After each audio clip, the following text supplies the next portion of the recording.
the time is ticking. It's nearly time to go home. It's like, I don't understand how you got to that. And then she'll repeat it again, and then she'll be like, do you now understand, guys? And then we'll all go, oh yeah, now we get it. But when you get home and you have to figure out the homework, it's another different ball game. And then the other one, it's golf. Yes. So I understand the bits and pieces. I know when they're talking about a bogey, you're doing pretty bad. And then when you hit an eagle, it's a nice shot, and you get a hole in one. But the one that I always ask when I say, yo, John, what do you do for a hobby? He's like, I play sport. And then the one just to get into the whole mood, I'll be like, what's your handicap? Yes. And then you'll tell me your handicap, but I have no idea what you're talking about. I'm like, what is that? Anyway, It's a clever question to ask a golfer, but I have no idea what you're talking about. Here's the thing I don't understand about language in golf, because if you score below par, you're doing brilliantly. But that has been taken into the English language to mean you're doing badly. Like, how are you feeling? I'm feeling below par. Oh, you're feeling brilliant. Exactly. You shot a 66 on a par 72 course. Oh, if anyone knows how we got that complete mangling of meaning between something that means one thing in its point of origin, i.e. golf, and has been taken into the language to mean literally the exact opposite. But that's beside the point. What do you do, Rifue, if you think people are pretending to understand when they don't? Or what do you do if you don't understand but you think maybe you ought to pretend you do? Which of those comes up more often for you? Good afternoon, John, and to the rest of the 702 family. So when I feel like you don't understand where you're going, I sometimes will then try to change the subject, because I hate to unintentionally embarrass a person. Yes. No, because sometimes you don't mean to do it, because you're like, actually, that doesn't mean that. And if I don't know something about something, I'm always asking. I love to speak to lawyers and doctors that we have as experts sometimes. And I'll ask, what does this actually mean in layman's terms, so that I can now explain to my gogo at home or a friend. Because it's all nice and well to be like, so interesting, John. And then that time it's not even like a thing that you'd comment like that. For me, I think asking, even if you feel like a bit of a fool, but you're more of a fool when you don't ask and say funny things to people. But like sometimes you're absolutely not interested in knowing. Like, I have no interest in knowing what's your handicap and what is it all about, because golf is really not my interest. But I find that people think they know what the intricacies of politics are. They act and they're like, that guy, John Perlman is a politician, I can hear. And you're like, do you know what you're talking about? So they pretend. They throw around, that guy, no, he's liberal. Yes. Liberal to where? Where are we going with this?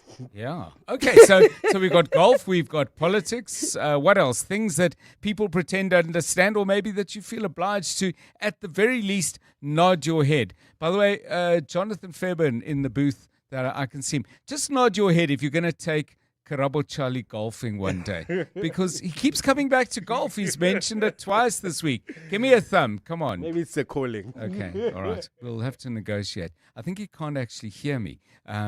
He's pretending he can't hear. Okay. We'll get back to that a little bit later, but let's do the traffic first. Karabo, what's up?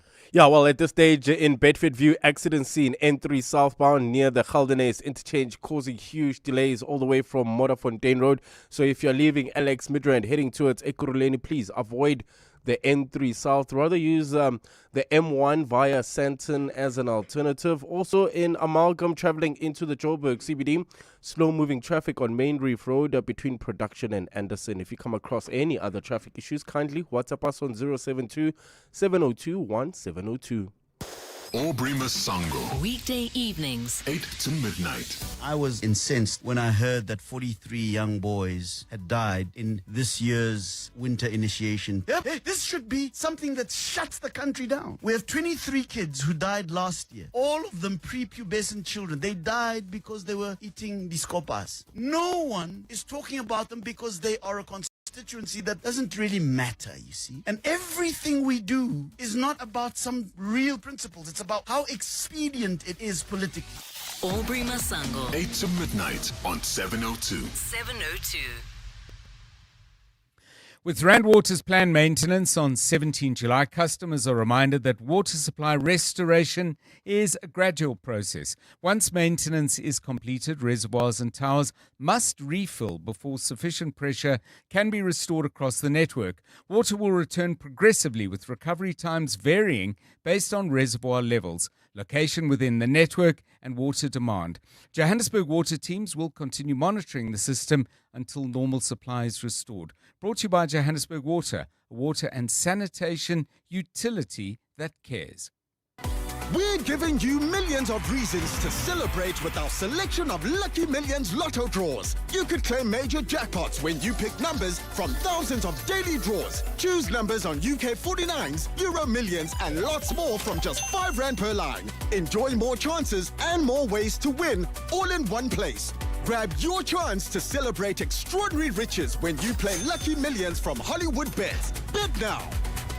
T's and C's apply. Hollywood Sportsbook is a licensed betting operator. No persons under the age of 18 years are permitted to gamble. Winners know when to stop. South African Responsible Gambling Foundation toll-free counselling line 0800 006 008 or WhatsApp HELP to 076 675 0710. Peregrine Capital presents Brian Habana's Count to 100.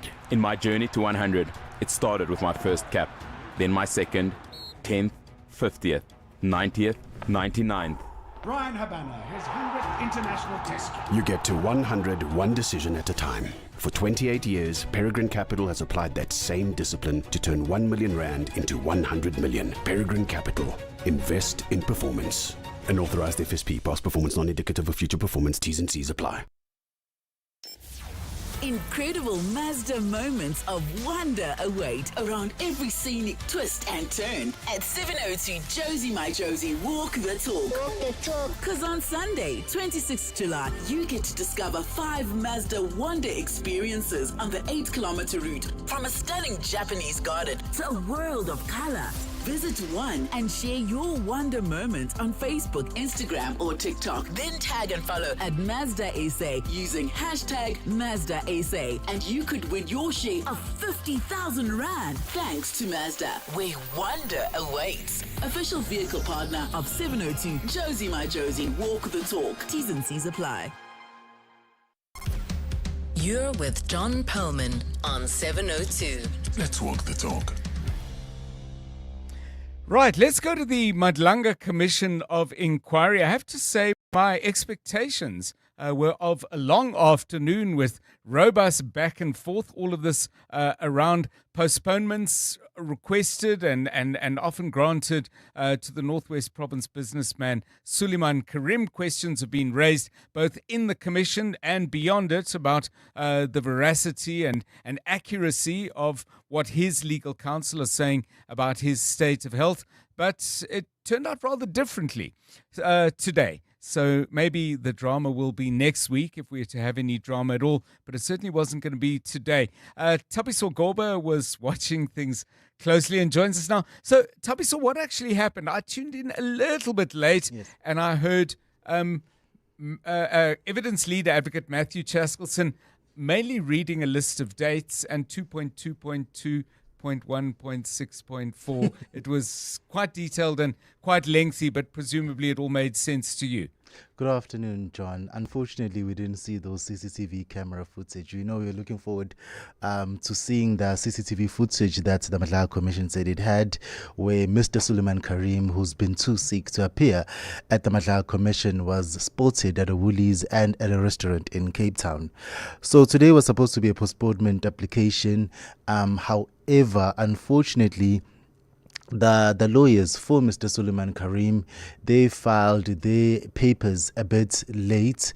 Mr. Matthew Chaskelson, the Madlanga Commission's chief evidence leader, saying that he only received them at 3 a.m. today. Yes. And because the papers, they raise quite a number of issues that the evidence leaders would have to respond to, it wouldn't have been possible for them between 3 a.m. today and 2 2 p.m. today, it wouldn't have been possible for the evidence leaders to actually respond to some of those issues that were raised in the applications by the lawyers of Mr. Suleiman Karim.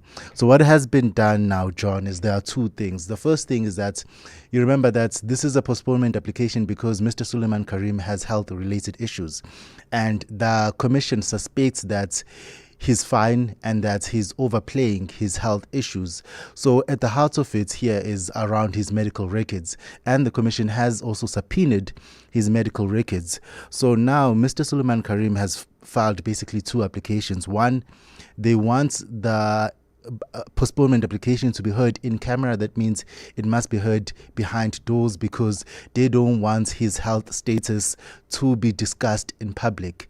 So that in-camera application or a decision on the in-camera application will be made on the 23rd of July. That's next week, Thursday. Okay. So once we know whether the in-camera application is granted or not, and then on Friday there will be a decision, or there will be first the commission is going to hear oral arguments on the postponement application, and then it will make a decision. However, John, if on Thursday the commission says that the postponement oral arguments will be heard behind closed doors, then unfortunately on Friday we're not going to hear anything. So next week, Thursday, a decision on whether the postponement application will be heard behind closed doors or in public, and then on Friday, oral arguments for the postponement application. So in the course of any of this, I mean, you know, there was a little bit of back and forth with counsel for Mr. Karim, Camille Premed, when this was dealt with earlier in the week. The CCTV footage was referred to, and Mr. Premed said, well, you know, he suggested, well, we don't even know if this footage exists, if I heard him correctly. Was anything said about that, and or any indication given as to A, whether the footage was secured, and B, if it was what it showed? Well, what we understand is that the Madlaga Commission the evidence leaders were prepared to show that footage. But what we also understand is that from the side of Mr. Suleiman Karim's lawyers is that there is a bit of context. As we understand, John, when this did happen, or when it was announced that he was spotted in Cape Town, there was a revelation, or it was revealed that he does have a doctor in Cape Town. Yes. So there could have been a situation that maybe he was going to his doctors in Cape Town. So it's all a bit contextual. And I think we'll have a clear picture next week, Friday. If that postponement application is granted to be heard in public, we'll have a clear picture of what exactly happened. But it does seem, based on what we understand, it does seem that Mr. Karim was in Cape Town, but then what was he there for? Was he there to see his doctor, or was he there obviously attending other social gatherings? Let's ask then about other business today, because there has been plenty of it. Once again, we are back at the drug seizure and the way drugs were found in Isipingo and then moved to Port St. John's and then stolen, and nobody to blame and nobody to explain what exactly happened. We're hearing more about that today. In summary, what's been interesting? So the gentleman currently testifying today is Mr. Mongeleni Mpangase. So he was one of the first officers who responded to a tip-off in June 2021 saying that there were drugs in a container at the Isipingo depot and they had to go seize and confiscate them. Now what we found out, John, is that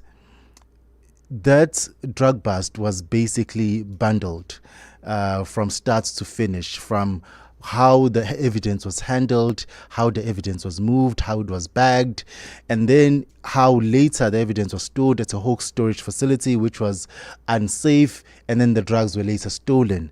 Now, Mr. Mpangase is a key person in this because, as I said, he was one of the first people to arrive on the scene, and he was also the person who transported the drugs from Isipingo, where they were seized, more than 100 kilometers to Port Shepstone, where they were stored, and then a few months later they were later stolen.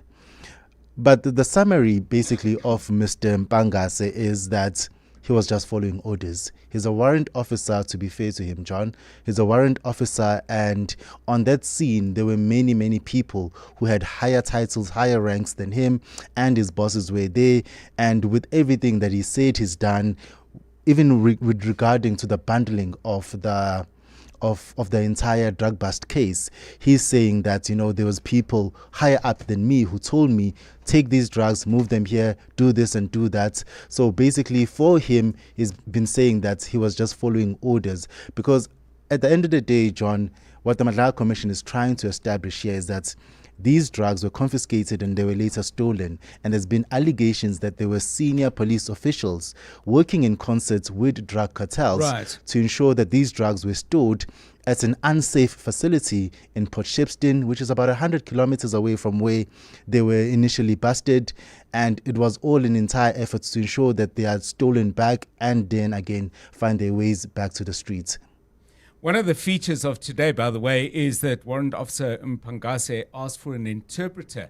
And while I do not have great knowledge of Zulu, Thabiso, you can briefly confirm my impression, but he seems to be an excellent interpreter. The flow of conversation is almost unbroken by his involvement. He's quick, and you'll tell me if he's accurate, but it seems to me from what everyone's saying he is. Very accurate and very charismatic, and obviously a breath of fresh air, because we've had trouble with Zulu translators before in the Madlala Commission. Yeah, anyway, we'll find out more about him, and maybe at some point have him as a guest on the show, because that's a critical skill in our criminal justice system and in our country. But I'm just looking up at my screen now at this gentleman who certainly struck me as doing an excellent job, and I'm glad in terms of content, Thabiso Goba is able to confirm that. 29 minutes to 4. Right, let's go to the very latest Eyewitness News with Mongezi Koko, and I'm stumbling because quite a big story to start us off. It just caught my eye. Mongezi, what's up? That's right, and John, a very good afternoon. We do start with news just in. Gauteng police are effecting high-profile arrests in Alberton at this hour. Now, it's reported that the suspects are implicated in the 15 million rand precious stones theft case back in 2023. The suspects are currently being taken into custody. Earlier this week, two of the accused in the matter were granted 5,000 rand bail each, while the NPA dropped the charge against one other. We'll have more on this story in our later bulletins. The Public Investment Corporation says it remains stable despite leadership turmoil and heightened scrutiny. PIC board chairperson David Masondo addressed staff at a town hall meeting yesterday. Now, he says that he wanted to confront concerns directly instead of allowing what he called misinformation to shape perceptions. Annalita Fandese reports. Masondo defended the precautionary suspension of CEO Patrick Dlamini, saying it is not a finding of guilt. He says the board acted on independent legal advice to protect the integrity of ongoing investigations and fulfill its governance responsibilities. The board chair also addressed the FSCA investigation. Masondo said the board was initially unaware the regulator had requested documents linked to a whistleblower matter. Once it became aware, he says the board immediately provided the documents and committed to fully cooperating with the inquiry. Masondo assured staff investment operations continue uninterrupted and that the PIC remains committed to protecting the retirement savings of millions of South Africans. Annalita Fandese, Eyewitness News. Cooperative Governance and Traditional Affairs Minister Velenkosini Hlabisa says National Treasury should also withhold funds of other spheres of government and not just municipalities. Hlabisa says he supports the initiative by National Treasury to temporarily withhold equitable share funds for more than 69 municipalities due to poor management because it has the constitutional mandate to do so. But Hlabisa says this should apply across the board, owing to a lot of distressed municipalities that are owed billions by provincial and national government departments. Hlabisa addressed the matter while speaking to the Cape Town Press Club yesterday. Municipalities are owed billions of rands by provincial governments and national departments. And then we elevated that the enforcement that is done to municipalities must be equally done to provincial governments and national departments. And the UK's next Prime Minister, Andy Burnham, has vowed to give hope back to the British people. He's been confirmed as the ruling Labour Party's new leader and takes over from Keir Starmer, who resigned last month after months of political turmoil, scandal and missteps. Centre-left Labour retains an overwhelming majority in Parliament after the 2024 elections, so the leader of the largest party becomes the country's Prime Minister without new polls being held. It's only 4 weeks since ex-Manchester Mayor Burnham sensationally returned as Member of Parliament following a 9-year absence, determined to replace Starmer. On Monday, he will become the UK's 7th Prime Minister in a decade, with Labour MPs betting Burnham is the party's best chance of reining in Nigel Farage's anti-illegal immigration reform UK party, which tipped in the polls to win the next general elections expected in 2029. A fine Saturday in store for Gauteng tomorrow. Temperatures will drop to lows of between 3 and 6 degrees and peak at highs of between 22 and 24. Bedford View accident scene on the N3 southbound near the Geldenhuys interchange, causing about a 20-minute delay all the way from the Batlu interchange, while in Amalgam heading into the Joburg CBD. Slow-moving traffic on Main Reef Road between Production and Anderson. The top story in EWN this hour. It's news just in. Gauteng police are effecting high-profile arrests in Alberton at this hour. I feel like this year's 702 Josie, My Josie Walk the Talk is going to be special. We're taking over Johannesburg, and I think this is the one people are going to be talking about in years to come. You should absolutely take part in this year's Walk the Talk. It feels as if it is a moment. If you have heard anything about this year's 702 Josie, My Josie Walk the Talk, you are going to have such FOMO. You are going to miss out. I'll be working on the day, but I'll also be enjoying interacting with so many 702 landers. I've often thought I'll do 5 and then I end up doing 8, or I think I'll do 8 and then I end up doing 15 kilometers. For me, it's going to be about the vibe, it's going to be about the experience, it's going to be about Josie. To enter 702 Josie, My Josie Walk the Talk, go to Prime Media Plus. Make a date with us Sunday, 26 July. See you there. Joburg, it's time to show up for our city. On Sunday, 26 July, join thousands of Joburgers for the 702 Josie My Josie Walk the Talk in proud partnership with Standard Bank. Walk through the heart of Johannesburg, celebrate its rich history, and experience positive growth taking place in the CBD. As a committed partner, passionate about the growth of our city, Standard Bank invites you to be part of a movement that's helping build a safer, stronger, and spirited Josie for generations to come. Register now and take the walk that brings Johannesburg together. The 702 Josie My Josie Walk the Talk, proudly partnered by Standard Bank. This Friday, 17 July, you could win an estimated 36 million rand total Powerball jackpot. That's a mega 23 million for Powerball and 13 million for Powerball Extra. Catch the live draw this Friday at 9 p.m. on ETV and SABC. You could become SA's next multi-millionaire. The National Lottery. More plays, more chances, more millions. Players must be 18 years or older. Play responsibly. The National Lottery is officially operated by Sizakaya. The 702 Josie My Josie Walk the Talk is calling on you to walk with the people, for the people on Sunday 26 July. Babize bonke. This year the Sunday Times is partnering with Walk the Talk. All of you who enter Walk the Talk will receive a 3-month digital subscription to the Sunday Times as part of this partnership. And look out for all the coverage of Walk the Talk in the Sunday Times and on Times Live. So whether you're taking on the 8K, 5 kilometer or 15K walks, enter now on primemediaplus.com and get ready for the 702 Josie My Josie Walk the Talk, hosted by the city of Johannesburg. 702. WhatsApp John on 072 702 1702.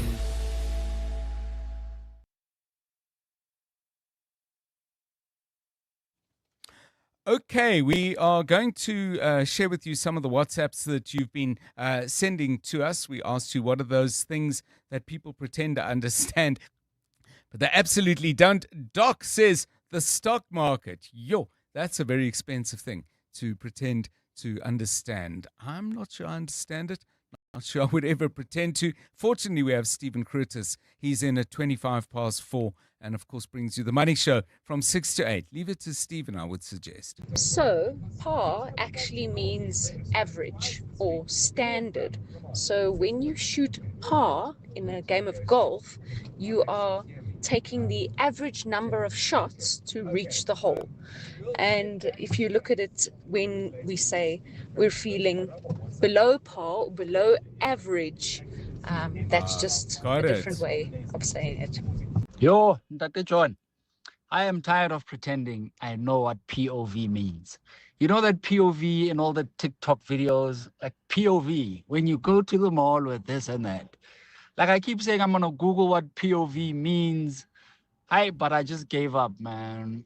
So maybe somebody can tell me, one of your listeners maybe. Oba King and Gauteng. Thanks, Oba King. I guess it depends on your point of view, but let's see what different people come up with. Dina Bantu sums up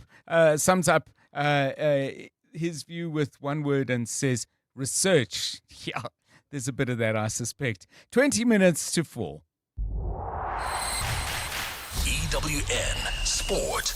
Thank you, by the way, for that below par explanation. I really do get it now. Tolakele, Cricket Awards last night. Who picked up the honours? Well, John, it was Eden Markram, Laura Waldvat and Simon Harmer who were the big winners at the CSA Awards as they all picked up individual honours. Captain Waldvat was named the Women's Player, SA Women's Players Player, Women's T20 and ODI Player of the Year, having taken a central role in South Africa's run to the ODI World Cup final. I think it's been a lot of hard work over the years, probably improved my strike rate quite a lot, and that's sort of helping me reach milestones a bit faster. Worked on my power game a bit, and just a bit of self-belief, I guess. Andy Flower has ruled himself out of the running to replace Brendan McCullum as head coach of England's Test team. McCullum was sacked from the Red Ball role earlier this month following a run of poor form and a number of controversial off-field incidents, but he remains in charge of the white ball setup. Flower was England head coach from 2009 until 2014, and he helped the team win the Ashes on 3 occasions, including their last away win in 2011. In local football, Kaizer Chiefs defender Paseka Mako has returned to South Africa from their pre-season camp in Spain, having fractured his arm. He looks set to miss the start of the 2026-27 campaign after sustaining the injury on Tuesday. Switching over to the English Premier League, where Oliver Glasner has held his first press conference since his appointment as Nottingham Forest head coach. That follows his departure from Crystal Palace. The Austrian has signed a 3-year deal and is Forest's 4th managerial unveiling since September. The average time for a manager is already below 1 year working for a club. So the funny thing is, I think Cyprus last year, they have 14 teams in the top league and all 14 teams changed their manager. It's part of your job. On the other side, I don't really think about this again. I had good talks with Diana. I know in football many things can happen, but I never sign and think about getting sacked. I just think, okay, what do we have to do to bring success to the club, to be successful? And Springbok loose forward Kwagga Smith admits it's been a tough year dealing with his knee injury that's ruled him out for the rest of the season. The problem means he's missed the inaugural Nations Championship and will be on the sidelines when the double world champions go up against New Zealand in rugby's greatest rivalry series. Smith's injury has also opened up the door for youngsters to put themselves in contention for next year's World Cup. This 4 test matches will be the proper test. I think that's going to be massive. I think it's going to be probably experience All Black factory. So I think that'll be where they get tested. But yeah, I'm happy. I think like I said, the competition is good. I think if there's healthy competition, when you get back, you got to be at your top form. So that's obviously a benefit for you also as a player. Tolagele Mganga, Eyewitness News Sport. EWN Traffic. At 17 minutes to 4 on a day that normally produces earlier than usual rush hour and traffic jams, this EWN Traffic is brought to you by Plumlink, your local plumbing store. Visit plumlink.co.za to find your nearest store. Karabo Charlie, Bedford View is busy already. Yeah, there's an accident scene, John. So this is on the N3 southbound near the Galdenes interchange, and it's already causing about a 30-minute delay all the way from the Patru interchange. Also in Meadowbrook, still in the Edenvale area, expect some delays on Edenvale Road between the N12 and the R24. While in Benoni, Boksburg, traffic sluggish on Atlas Road. This is in both directions, approaching the N12 Amalgam. If you're heading into the Joburg CBD, this is coming from the Rivoli area. There's slow-moving traffic between Production and Anderson. That's on Main Reef Road. And if you come across any other traffic issues, kindly WhatsApp us on 072 702 1702. There's more EWN on air, online, and on the EWN app. South Africa, it's time to turn up the heat. Plumlink is bringing you the Mzansi warm-up with reduced prices on quick cart geysers. Choose from 100 and 150 litre geysers, reliable, powerful and built to keep your home piping hot this winter. With over 160 stores nationwide, there's a Plumlink near you. Get yours now for just 4799, limited time only. Hot water, hot deals, don't miss out. Plumlink, your local plumbing store. You're with John Perlman on 702. Let's walk the talk. Still to come on 702 Drive. Every winter we tally the death toll of young men who go into initiation schools in different parts of the country. Last time I looked, I think it was 45 people have actually died. Others have suffered significant disfigurement. It's a terrible, terrible problem that I think we've been wrestling with as a country for decades now. Are we making any headway anywhere? You may have some views on that, by the way, particularly on the question I've just asked, but we'll put some of these questions to Professor Magwale Farisani, who's in the School of Law at the University of South Africa. She's looked into this in some detail. Tola Kelly, we were talking about people who pretend to understand things either out of politeness or out of insecurity. Is that something you come across? And if so, what areas of life do we have the most feigning of lack of ignorance? Yes, it's something I do come across. And anyone who knows me, that anything related to a car, Hashem, to me, you are speaking Mandarin. Yes. That's why my cousin, he's my number one mechanic. If at the shop they say to me, XXX is missing and you need all of this, I just call him and I say, please speak to this man. He's telling me that things are missing and I don't know what. There's a time I'll never forget. I had my tire pumped. Yes. And then the guy who was checking the tire was like, oh, there's something that's cracked. I can replace it for you. And I was like, how much is it? Then he was like 100 rand. I was like, okay, it's fine. I'll take that. And I was like, okay, you can fix it, blah, blah, blah. The minute I drove out of the garage, John, I called my brother and I was like, this man said to me he needed to fix this thing. Did I just get scammed? He was like, that's a real thing. Like, you really needed to get it fixed. It exists. So for me, I don't know anything about cars. I once said there was a Jeep Hammer and someone dragged me for filth on my WhatsApp. So I just don't know anything about cars. As long as it goes from A to B, that's all I know. But it sounds like you're handling it the right way, because the best thing is to say, sorry, I don't understand. I want to call someone who understands better. And then, of course, there are our phones. I mean, you can get some clarity. Like, what does this thing actually cost? So maybe we're in a better position than we have found ourselves before in terms of dealing with the potential consequences of our ignorance. 702 Drive, it's 13 minutes to 4. Bongani Bingwa, 702 Breakfast. Weekday mornings, 6 to 9. Every year on the 18th of July, globally, people mark Nelson Mandela International Day. How does that sit with you as his archivist, as an historian, when people remember his contribution and paint a picture of almost a sellout at times? In fact, I was with 50 first-year Wits University students on Monday, and we started that conversation right there. Did Madiba sell out? And they wanted to talk about Mamwini and her contributions and so on. We landed at the end of that session in a very different place, where they demonstrated an openness to understanding the complexity of the challenges that Madiba faced and that whole leadership in the transition to democracy. Madiba's legacy is much stronger than that. I don't think we need to fear. Professor Vern. Bongani Bingwa, 6 to 9. On 702. The 702 Josie My Josie Walk the Talk is calling on you to walk with the people, for the people, on Sunday, 26 July. Babize Bonke. And this year you can choose from 3 different inner city routes. The 5-kilometer Victoria Yards route takes you from Ellis Park through the inspirational Joburg Cricket Club into Victoria Yards and past the Troyville Hotel. You then finish off at Ellis Park. So whether you're taking on the 5K, 8K or 15-kilometer routes, enter now on primemediaplus.com and get ready for the 702 Josie My Josie Walk the Talk, hosted by the City of Johannesburg. This Friday, 17 July, you could win an estimated 36 million rand total Powerball jackpot. That's a mega 23 million for Powerball and 13 million for Powerball Extra. Catch the live draw this Friday at 9 p.m. on ETV and SABC. You could become SA's next multi-millionaire. The National Lottery. More plays, more chances, more millions. Players must be 18 years or older. Play responsibly. The National Lottery is officially operated by Sizakaya. Don't miss the last week of the Checkers XXL Savings Championship. Get deals like Cape Point frozen prawn meat, 800 grams for $159.99. Store Country Spread 40% fat spread, 1.2 kgs for 49 Rand. And Listerine Premium Mouthwash, 500 mils for $79.99. Valid until 19 July, only at Checkers. What is your business here? You didn't start your business to play it safe. You took the leap, made the bold move, and now it's time to make the next one.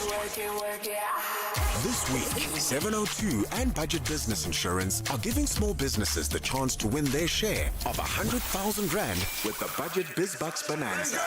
Enter on primemediaplus.com. Tell us about the boldest move you've ever made in your business and what your next one will be. Then get an obligation-free Budget Business Insurance quote. 702 Breakfast with Bongani Bingwa could call you. Budget Insurance is a licensed non-life insurer and FSP. T's and C's apply. You're with John Perlman on 702. Let's walk the talk. 10 minutes to 4 this weekend, Saturday and Sunday, we'll see the hosting of something called the Jewish Festival of Dangerous Ideas. It is the project of an organization called the Jewish Democratic Initiative, which describes itself as a group of South African Jews who believe in social justice, pluralism, and a fairly negotiated resolution to the Israeli-Palestinian conflict involving all parties and inspired by South Africa's own negotiated settlement. There's a number of speakers, international and South African contributors to the conversation, and the underlying theme is described as how do Jews and Palestinians break free of the spiral of violence and find peace.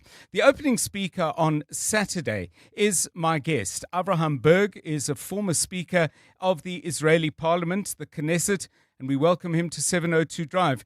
Mr. Berg, welcome and thanks very much for your time. If I look at the many things you've done over your life and career, I mentioned the fact that you were speaker in the Israeli parliament in the early 2000s. You have been the chair of the Jewish Agency of the World Zionist Organization, and yet now, and probably for a good many years now, you find yourself and your ideas very fundamentally at odds with those in power in your country. What are the key areas of disagreement that put you in that position? Good afternoon.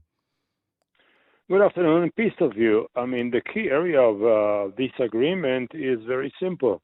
I believe in peace, and most of the Israelis do not believe in any optimistic future, but maintaining the violence and maintaining the conflict.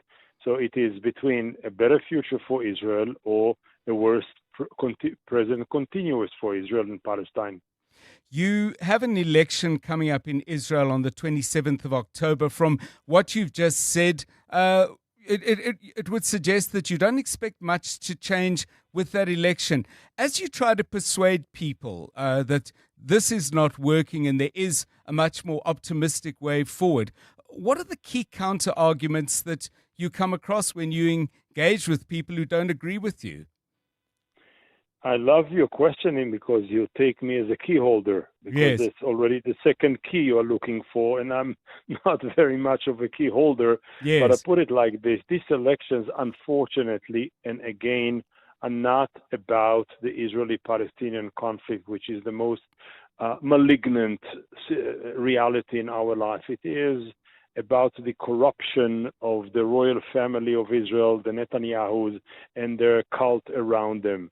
So it is a vote of confidence or non-confidence about the recent, the current government, which has just terminated its term, so to say, and or a better political future. The real discussion about what should be the new operating system of Israel. Will it be the continuum of the reality with more oppression and more aggression and more wars and more operations and more casualties, ours and theirs as well? Or should there be some exploration of an alternative? I hope the government will see the reality differently, but first and foremost, the argument now or the debate now in Israel is elections to remove Netanyahu and his corruption. The underlying theme, as I said, of the conference that you're opening tomorrow is how do Jews and Palestinians break free of the spiral of violence and find peace. There are speakers from Israel like yourself. There are South Africans contributing. There are Palestinians in the conversation as well. Do you see anything in the conversations taking place in your part of the world that suggests that breaking free of the spiral of violence is even possible? Yes, I do, and I'll give you a few. Let's go back to the horrific day and days around October 7th. Up until then, both Netanyahu and his government and President Trump and his awkward presidency tried to make the Palestinian challenge within Israel, within the Israeli realm, to disappear. Some kind of hocus pocus, let it disappear. And for a while it was not discussed. All of a sudden came October 7th with its atrocities, the crimes of Hamas, and later on the atrocities that Israel performs in Gaza and few other places, and the Palestinian issue is back to the table. Once an issue is back to the table, the opportunity or the options or the chances to address it differently are open. I say more than that. Israel today is a pariah state, as said by the president and the vice president in America to the Israelis, and said by many friends of Israel around the world. This is not a situation that Israel can maintain or continue to be in many years, for many years to come. And if you go back to the reality here before the end of the apartheid, and you realize how much the international pressure and the sanctions were so effective, you must realize that the same thing implemented about Israel and on Israel and for Israel might persuade some of our leadership to take a different direction. So both the reintroduction of the Palestinian challenge plus the international pressure have a great potential for breakthrough. You wrote something in a publication, The Observer, and I'll just read people 3 sentences and get your comment. Israeli society has been wounded since 7 October. The feeling that there is no alternative is emotionally understandable. In the midst of collective trauma, Israelis seek to silence all criticism. Every doubt is portrayed as a lack of loyalty, and public discourse is narrowed dangerously. Tell us about that, in your view, that narrowing of discourse, because there are other voices speaking out. Is there an area of people who, at the very least, are undecided about what they want in the years and months to come? Who are persuadable, in other words? Sorry to cut in there. No, trauma is not something that lasts forever. Mm-hmm. Every trauma eventually ends, and then begins the post-trauma. And you ask yourself at the post-trauma dynamics and treatment and therapy, what you do there. So at the beginning, there is no need for the masses immediately, the overwhelming majority of Israelis, immediately to transform themselves from extreme nationalist, Ben-Gvir racist, and Smotrich isolationist into a peaceniks like Avraham Burg. It will not happen overnight. What it calls at day one is leadership which is courageous enough. Mandela de Klerk one, Rabin Arafat one, Saadat Begin one, to say we make the first breakthrough. And then later to have enough people with ideas, with values, and with commitments to translate the leadership courage into a political practicality. And I believe that the ideas are in place, the readiness of many are in place, the breakthrough by leadership and by political representatives is not yet there, because as for now we are led by a bunch of cowards. I hope that these elections will bring to power people with a little bit more, not a little bit more spine, with spine and courage to take this historic mission upon themselves and change the fate and the realities of both nations. And just back lastly, Mr. Berg, to one of the phrases in the piece I read from your piece, every doubt is portrayed as a lack of loyalty. Presumably that must have had a huge effect on your life in your country. I mean, you've gone from being part of a political and social establishment to being an outsider. Has that fundamentally changed your personal life? It changed my life dramatically in two ways. The negative one is I was, as you said, quite a popular public figure. And overnight, almost, but over time, I became very unpopular one.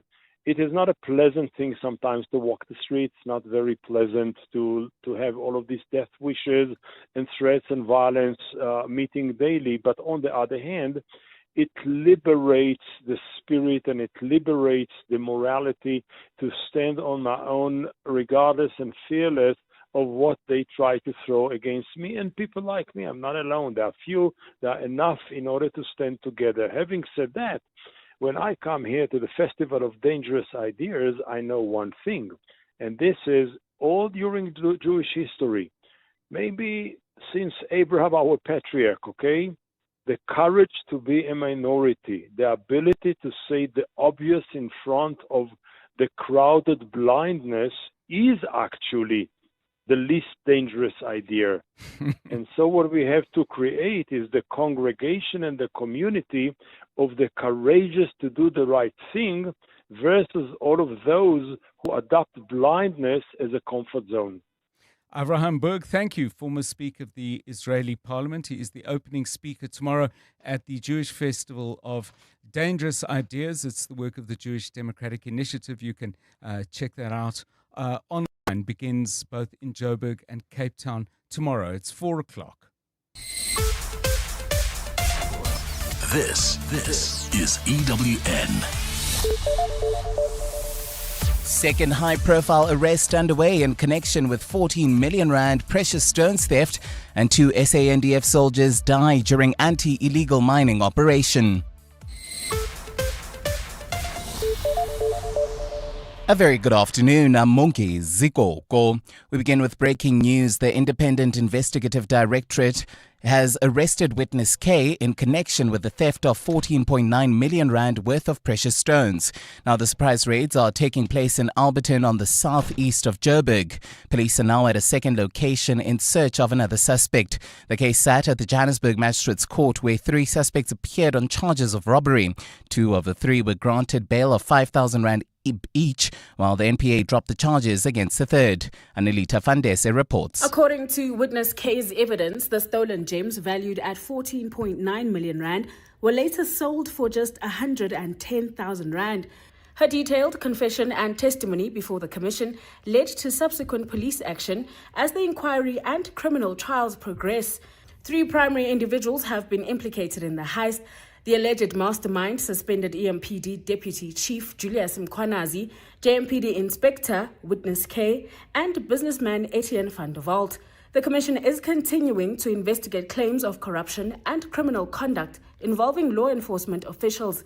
Anelita Fandese, Eyewitness News. It's another breaking news story this afternoon. The South African National Defence Force has confirmed the passing of 2 soldiers who fell into a mine shaft while conducting anti-illegal mining operations. Search and rescue operations began earlier today in search of the pair. Now, it's understood a pursuit ensued into a tunnel, during which the 2 members fell into an open, abandoned vertical mine shaft. Specialized emergency response units, including mine rescue services and disaster management teams, were immediately deployed to the scene. Ngoskona Malingamnisi is there and joins us live. Ngoskona, take us through what you can see.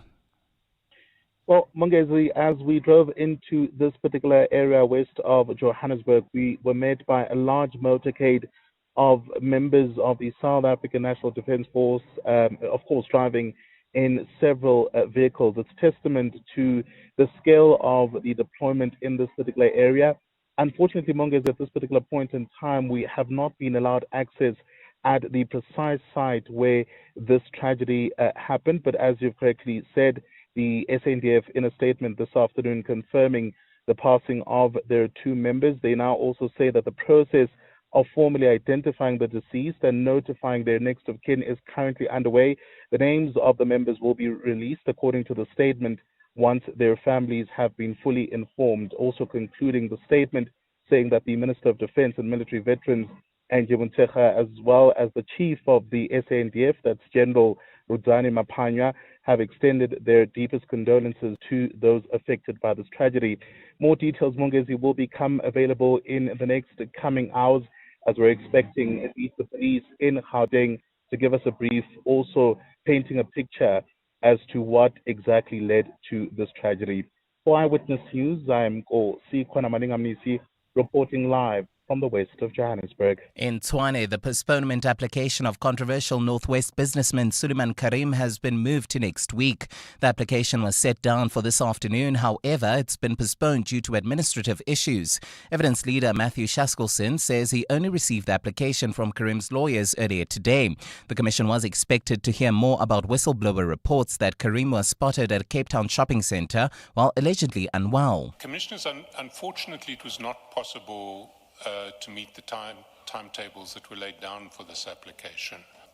The Commission only received the postponement application at 3:30 this morning, and the postponement application is a substantial application that raises non-frivolous issues to which we need to respond. And Kuwait has reported an Iranian attack on a power and water plant today, while Bahrain and Qatar also say they intercepted missiles after the US bombed Iran for the sixth consecutive night. Kuwait's electricity ministry says that one of the power and water distillation plants was the target of an attack as part of the Iranian aggression, resulting in a fire, damage and the impairment of several production units. Elsewhere, the Bahraini military stated that it had intercepted and destroyed several Iranian aerial attacks.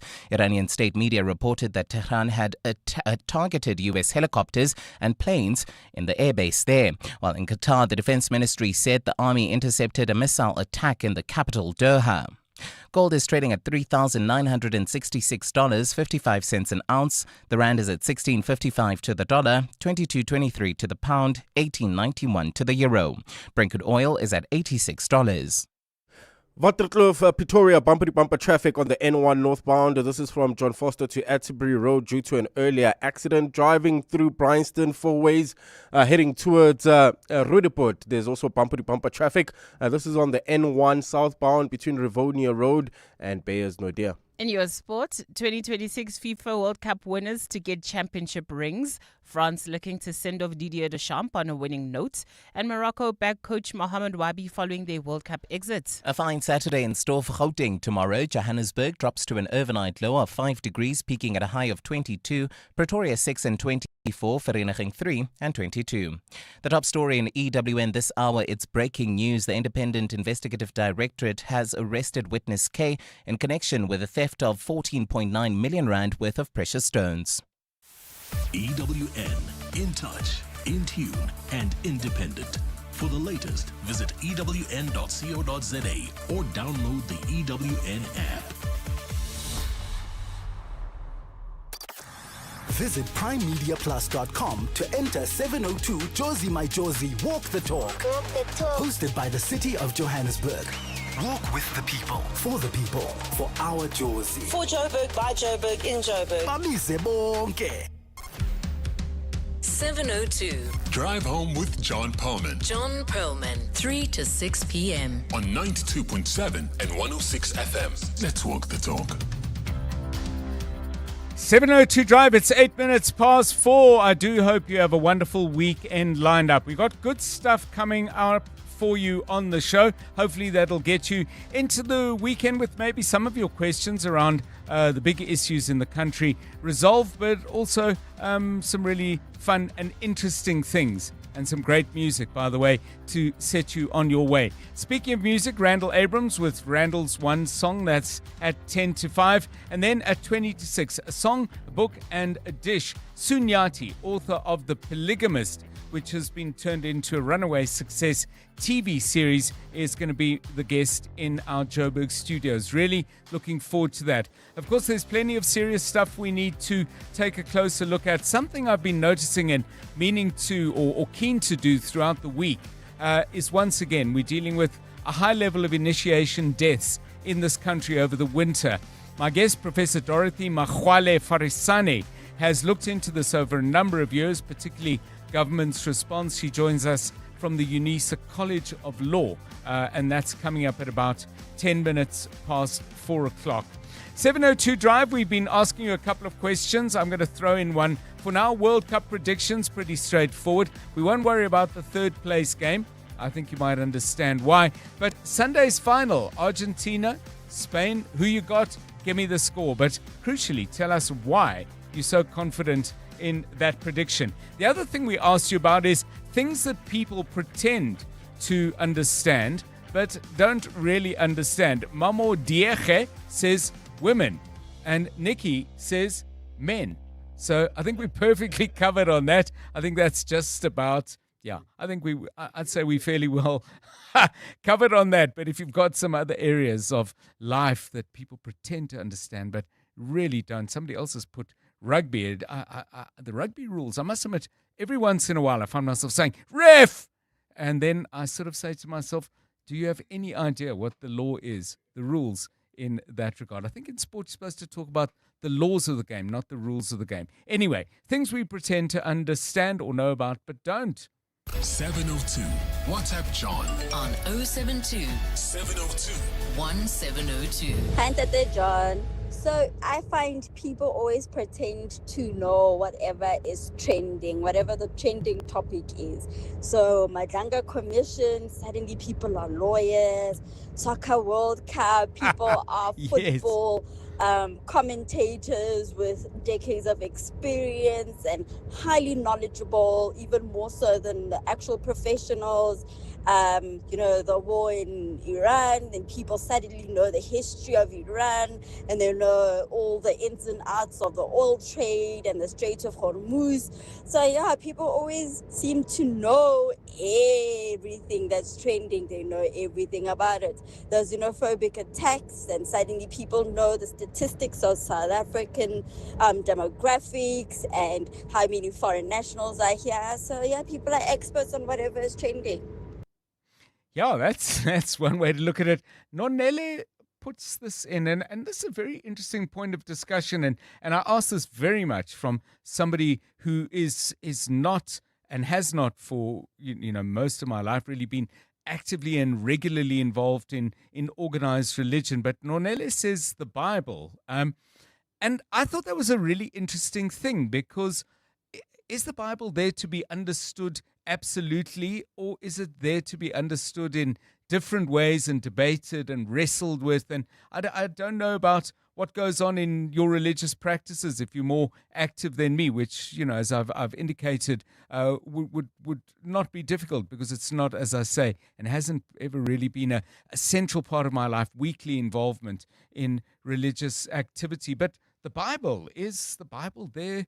A document you can say, no, I understand it, or can you just say, I have a very fruitful and committed engagement with it, and I have some views, but that's what they are, views. So people who are, more religious and more engaged with religion than me, I'd love to get some thoughts on what Nonele has thrown out with a single word. Give us a call on 011 883 0702 and 072 702 1702. 12 minutes now past 4 o'clock.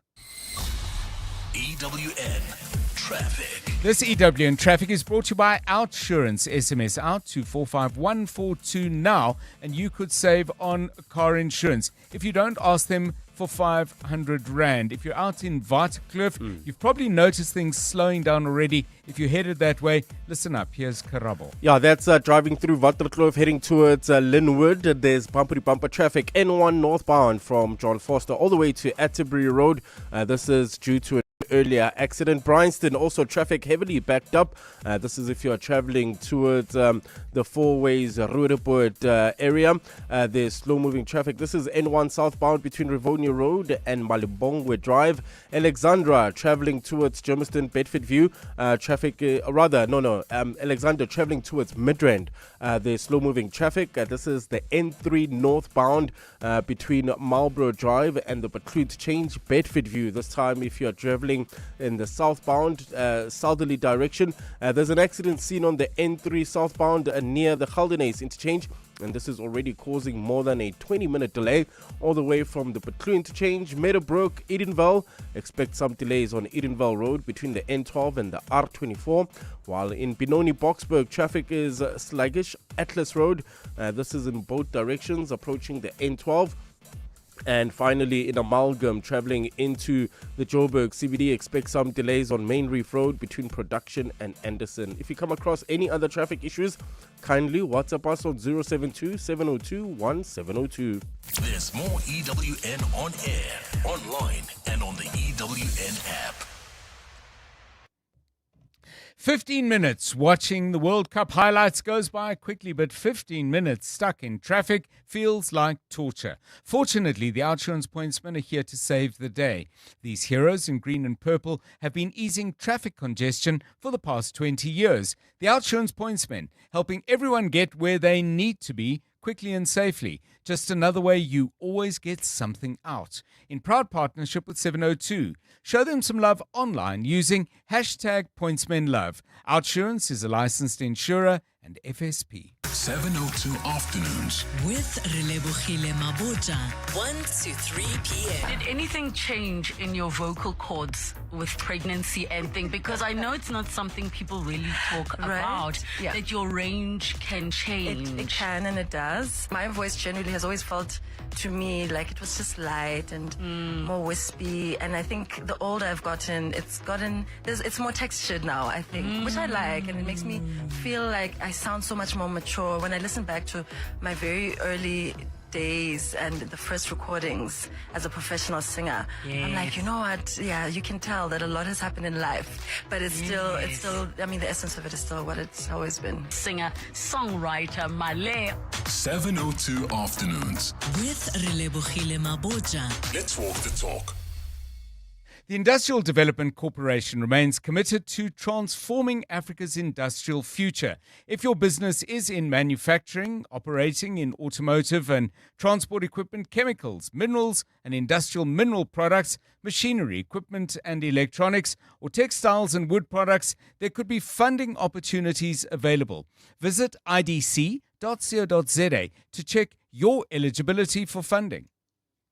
Looking to save money on your business insurance? Switch to Outsurance Business Insurance and you could get a massive 20% discount on your business insurance premium. Here's Niku from the Gas Mart. I was my previous insurer for 9 years before switching to Outsurance Business Insurance. I'm very happy with my premiums at the moment. I wish we switched sooner to Outsurance Business Insurance. Get a quote to switch and save today. Visit outsurance.co.za or call 0800 60,000. Licensed insurer in FSP. TCs and information online. Right, gang. Are we all in? Liam? Here. Ethan? Here. Andrew? Here. Luca? Yeah. Amelia? Yeah. Violet? Yeah, Mom. Introducing the Chungun CS75 Pro. A powerful turbocharged engine, modern safety features, and room with 7 seats. For everyone. Hey, that's not everyone. You forgot Choppy, Mom. Oh, Choppy. The all-new CS75 Pro. Chungun. Driven to evolve. This Friday, 17 July, you could win an estimated 36 million Rand total Powerball jackpot. That's a mega 23 million for Powerball and 13 million for Powerball Extra. Catch the live draw this Friday at 9 p.m. on ETV and SABC. You could become SA's next multi-millionaire. The National Lottery. More plays, more chances, more millions. rules. Players must be 18 years or older. Play responsibly. The National Lottery is officially operated by Sizakaya. On Sunday, 26 July, the entire city unites for the 702 Josie My Josie Walk the Talk. Walk the Talk. And because Joburg is more than just a city, we'll be walking for the people. So join us and help make a difference to homelessness in the city by entering on primemediaplus.com and donating vouchers. Donate a voucher. Which is a cashless way to give, helping people experiencing homelessness access a hot shower, a meal, a bed, or more support. Anybody can join and everybody can donate. 702 Josie My Josie Walk the Talk, hosted by the City of Johannesburg. Enter and donate now on primemediaplus.com. You're with John Perlman on 702. Let's walk the talk. 702 Drive. Let's focus our attention now at 19 minutes past 4 on a time that should be a moment of huge pride for young men and their families, for communities, and yet so often when we talk about the winter, the initiation season, the reports focus very much on the tragedy that seems to follow every single year. At the moment, the 2026 winter customary initiation season has led to 43 deaths, and a number of other young men have been disfigured and suffered trauma of various kinds. It's something we as a country contemplate every time around this time of year, and it's something we always talk about confronting. Is anything being done? Is anything working? Let's put those questions and welcome to the show my next guest, Professor Dorothy Magwale Farisani, is an associate professor and a director at the School of Law at the College of Law at UNISA. Prof, welcome, and thanks very much for giving us this time. I mean, I introed by saying we engage with this every single year. Are any interventions working? It's easy to feel from the distance that I'm at that, you know, it's same and same again every single year, but perhaps there are glimmers of light. What are you seeing? Good afternoon to you. Good afternoon, John, and good afternoon to your listeners. John, the interventions that have taken place over the years did not work because they were mainly at provincial level. Right. And what was needed was state intervention. Now, since 2021, we have the Customary Initiation Act 2 of 2021. It came into play, started operating in September 2021. However, it's now been 5 years and we are still having the same issues. So there are improvements that need to be made. What are those improvements, Prof? Because there's certainly activity, and I don't mean busyness as with any kind of sarcasm, but people have been busy with this issue, but something's been missed. What is that? The main problem with these initiation practices is that there are certain people who are actually making money out of it. So there are more illegal schools that are cropping up every single year. And these illegal schools usually forcefully take the boys without the parents' knowledge. In some cases, you have parents who, because of what has been happening, do not want to take their children there. Yes. And then they end up falling into the trap of going without their parents' knowledge into the illegal schools. So I think you are aware currently there are about 58 illegal initiation schools that have been uncovered. Okay. And at least 180 boys have been rescued. Unfortunately for some, it's too late. Has anyone been charged with murder or at the very least culpable homicide? Because my first thought is you said, legal initiation schools get closed, but if there is no consequence, I would assume there's nothing either to stop the people who opened the first one doing it again or somebody else saying, well, that looks like a good idea. Nothing happened to John. I may as well do it myself. John, I will not be able to answer as to whether anyone has yet been charged, but what we need to understand is whether it's legal or illegal. Yes. The problem is usually the risks, the complications that come about.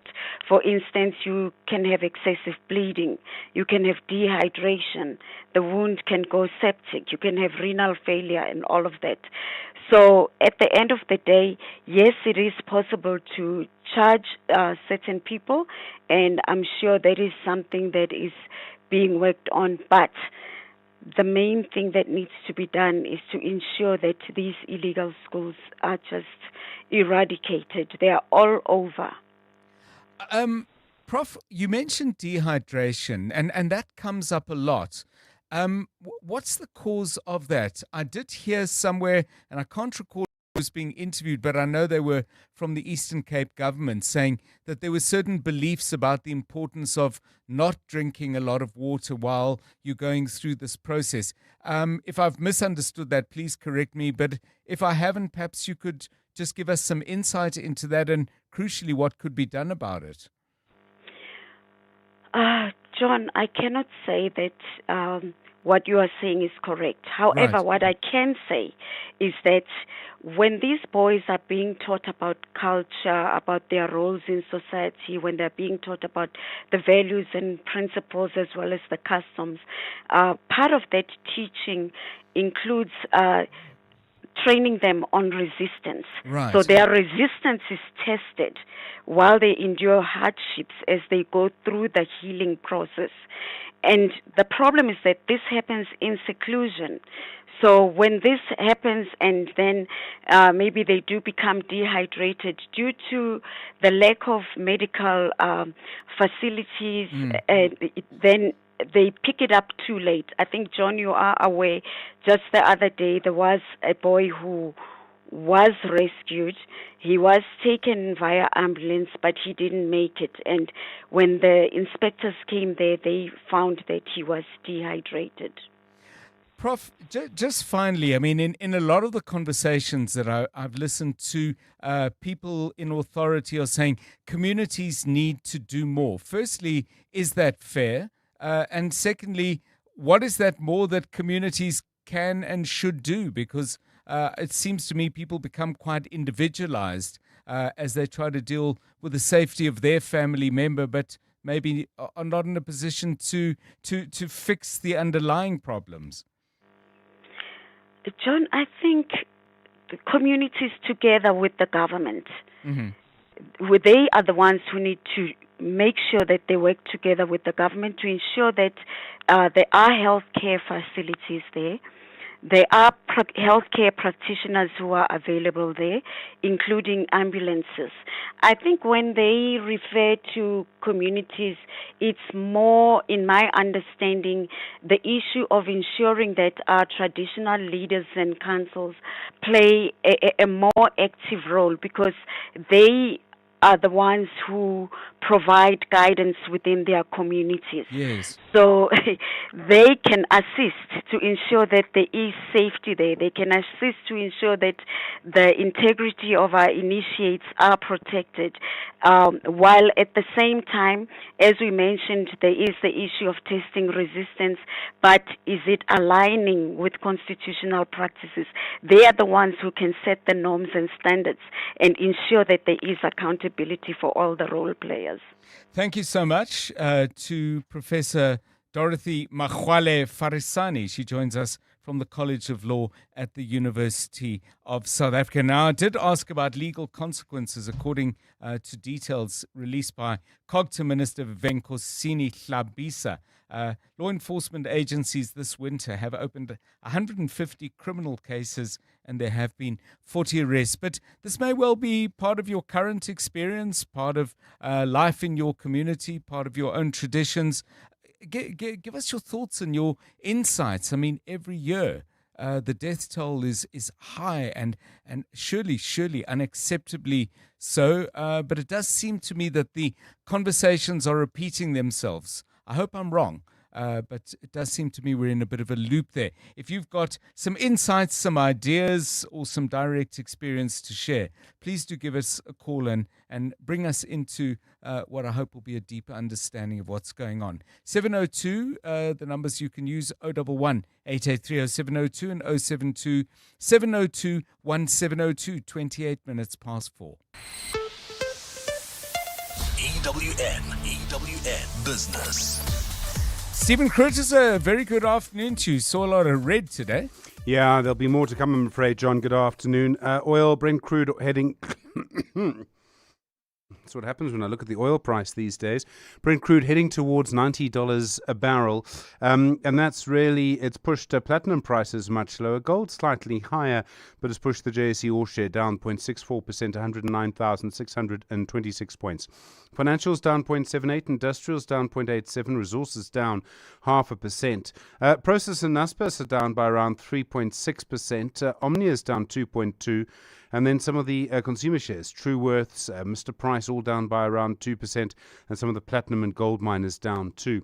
Strong day for British American tobacco, and I think what we're seeing now is a bit of pricing in of higher oil prices. So they're up 5.6%, Tungela's up 4.27%, Sasol is up 3%, Coronation's up 3% as well on the day. Some interesting news out of Valterra Platinum. Sometimes numbers don't make sense, John. So higher platinum prices having a big impact on them.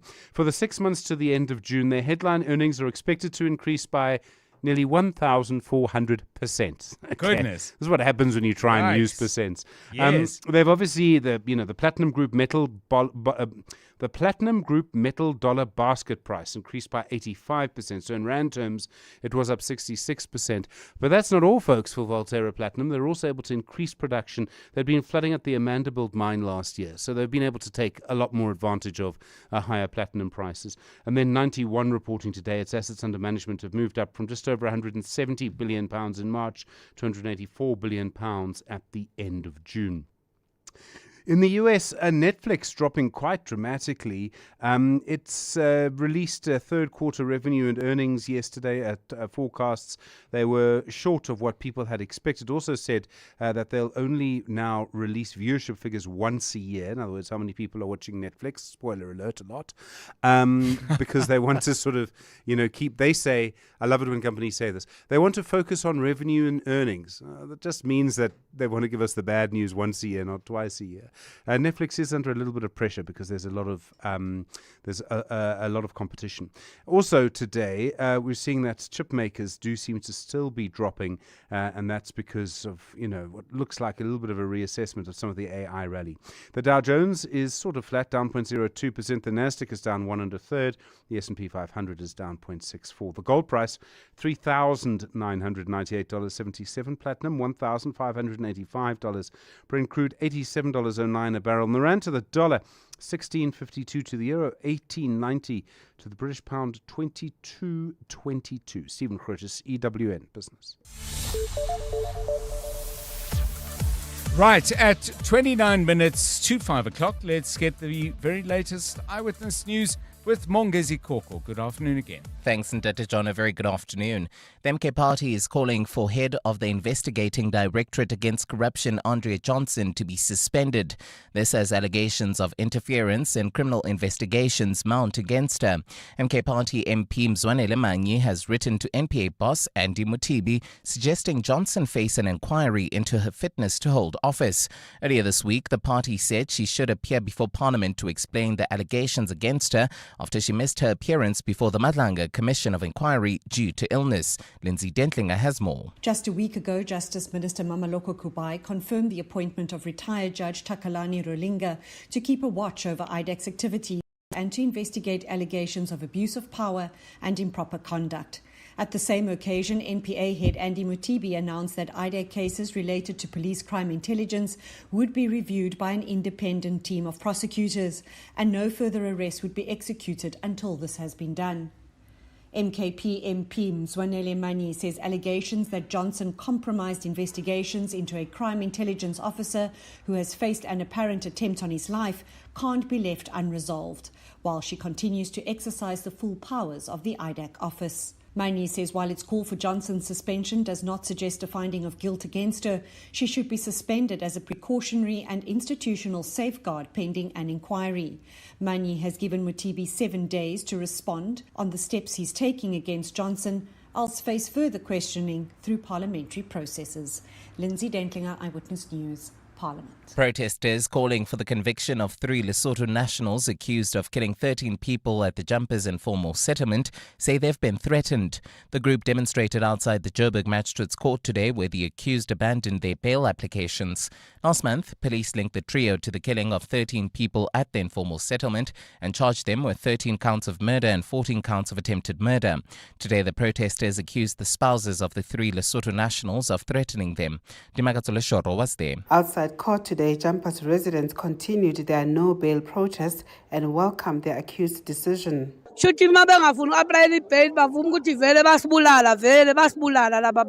abandoning bail means they did do it. It's good that they have abandoned bail. They mustn't get bail. However, one of the protesters, Samgelisiwe Mkwanazi, alleged that the spouses of the accused have threatened residents for demonstrating against their release. The woman told us we would be shot, and that day there was a shooting at Jumpers. Somebody was shot. With the case now postponed to August for further investigation, tensions between residents and the families of the accused appear to be deepening. Timakatsole Shoro, Eyewitness News, Johannesburg. In the Western Cape, 3 suspects linked to a mass shooting in Malmesbury have been arrested. The town experienced 2 mass shootings in the last 3 weeks. In an incident in June, 2 people, including an alleged gang leader, were killed and 3 others were wounded. Police spokesperson Andre Trout says the shooting was linked to ongoing conflict between rival gangs. The arrest of 3 suspects in connection with the June Malmesbury double murder and attempted murder case is a significant breakthrough in our ongoing efforts to combat gang-related violence. And Beijing has accused U.S. President Donald Trump of making fabrications after he said China had meddled in U.S. election data. Trump revived his long-standing baseless claims of voter fraud ahead of the midterm polls. In a White House address yesterday, Trump says the U.S. electoral system had been dangerously exposed and urged lawmakers to adopt new restrictions on voting, despite scant appetite for the measures even within his own Republican Party. The U.S. president also said he would declassify intelligence that allegedly shows that China had illicitly acquired 220 million voter files.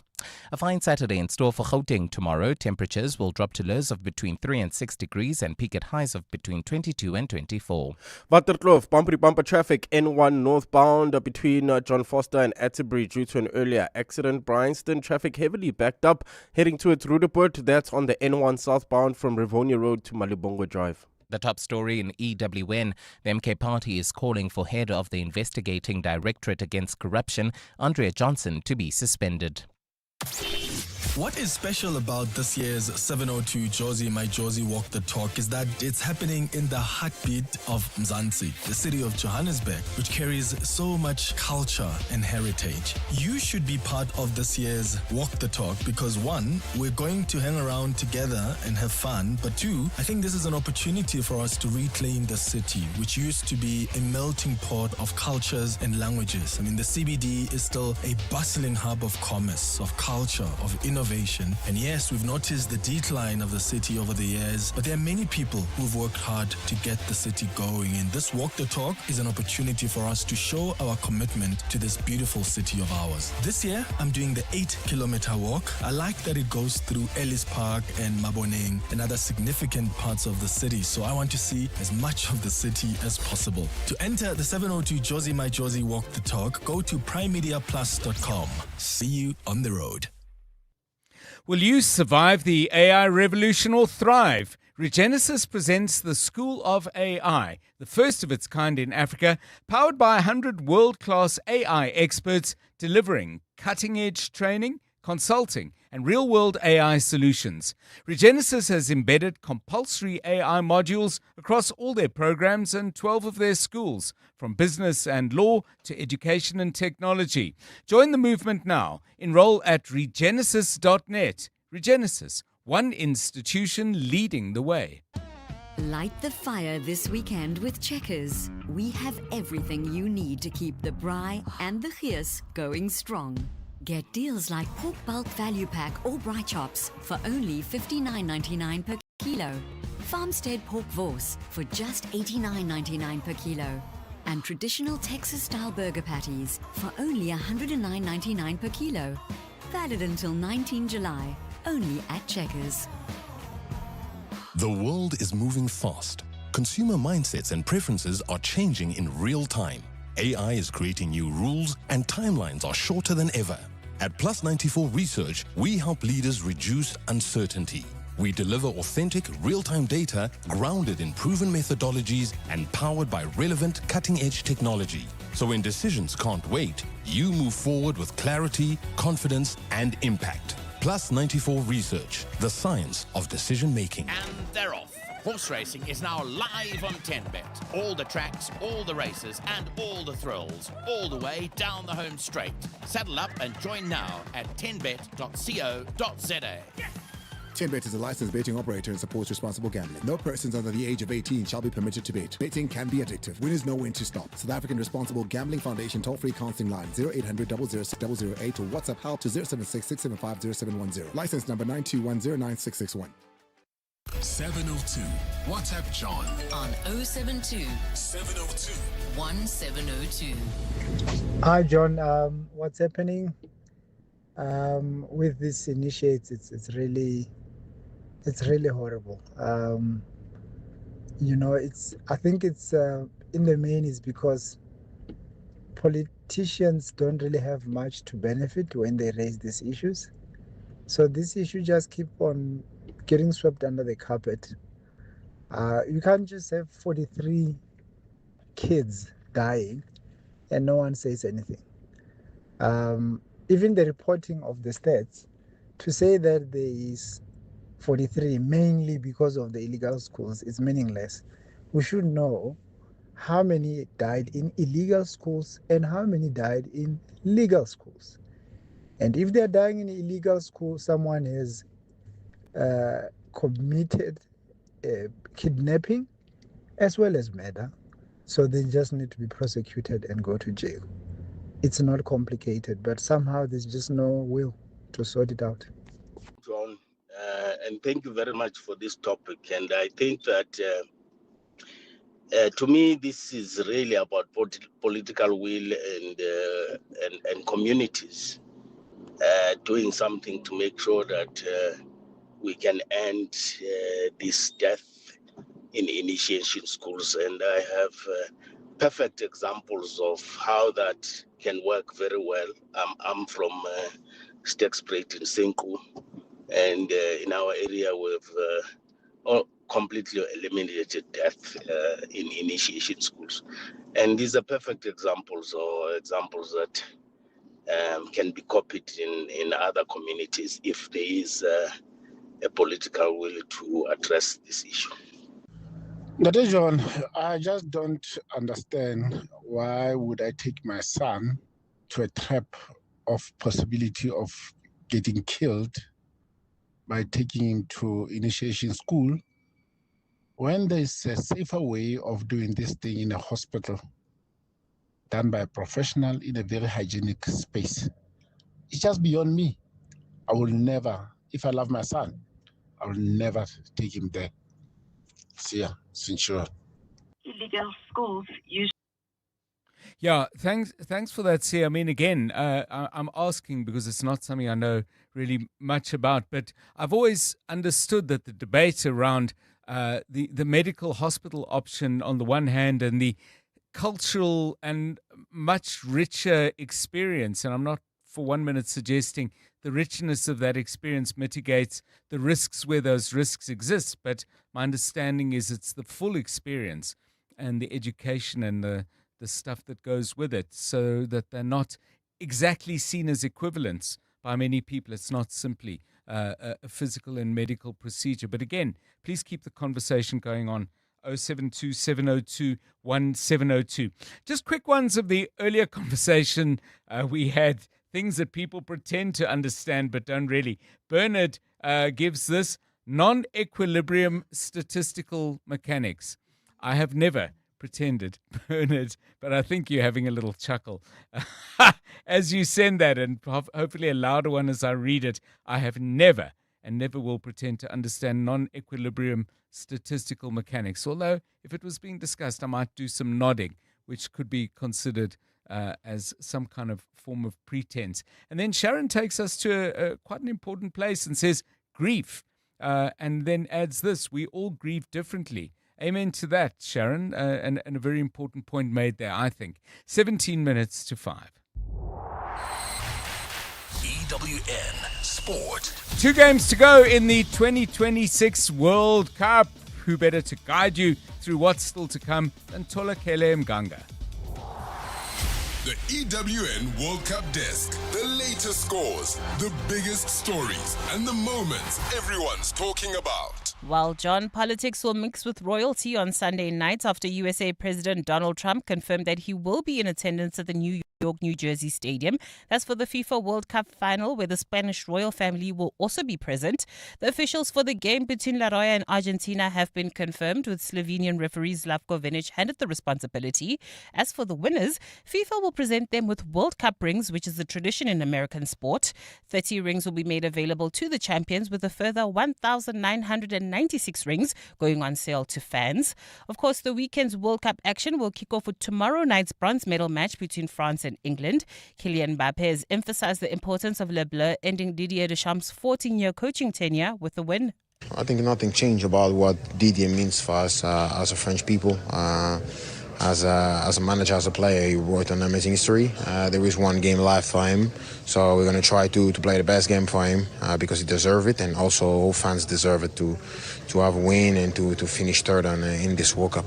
For Thomas Tuchel, he admits he has to find a way to lift his Three Lions players' spirits after they lost 2-1 to defending champions Argentina in the second semi-final. Nothing what you say in the dressing room can take away the pain or the disappointment, of course. We all know these moments, so I said let's take it with respect, let's take it with, let's digest it first, accept that we gave everything. That is a big part in a defeat. Did we do everything to arrive in this semi-final? Did we give everything? And 100% we did, and I think the fans will realize that and do realize that. And World Cup quarterfinalists Morocco have given coach Mamadi Wabi a vote of confidence to continue in his role until the 2030 World Cup on home soil. Wabi was hired back in March to replace Walid Rigaru, who had led the Atlas Lions to the 2022 World Cup semi-finals and the final of the Africa Cup of Nations in January.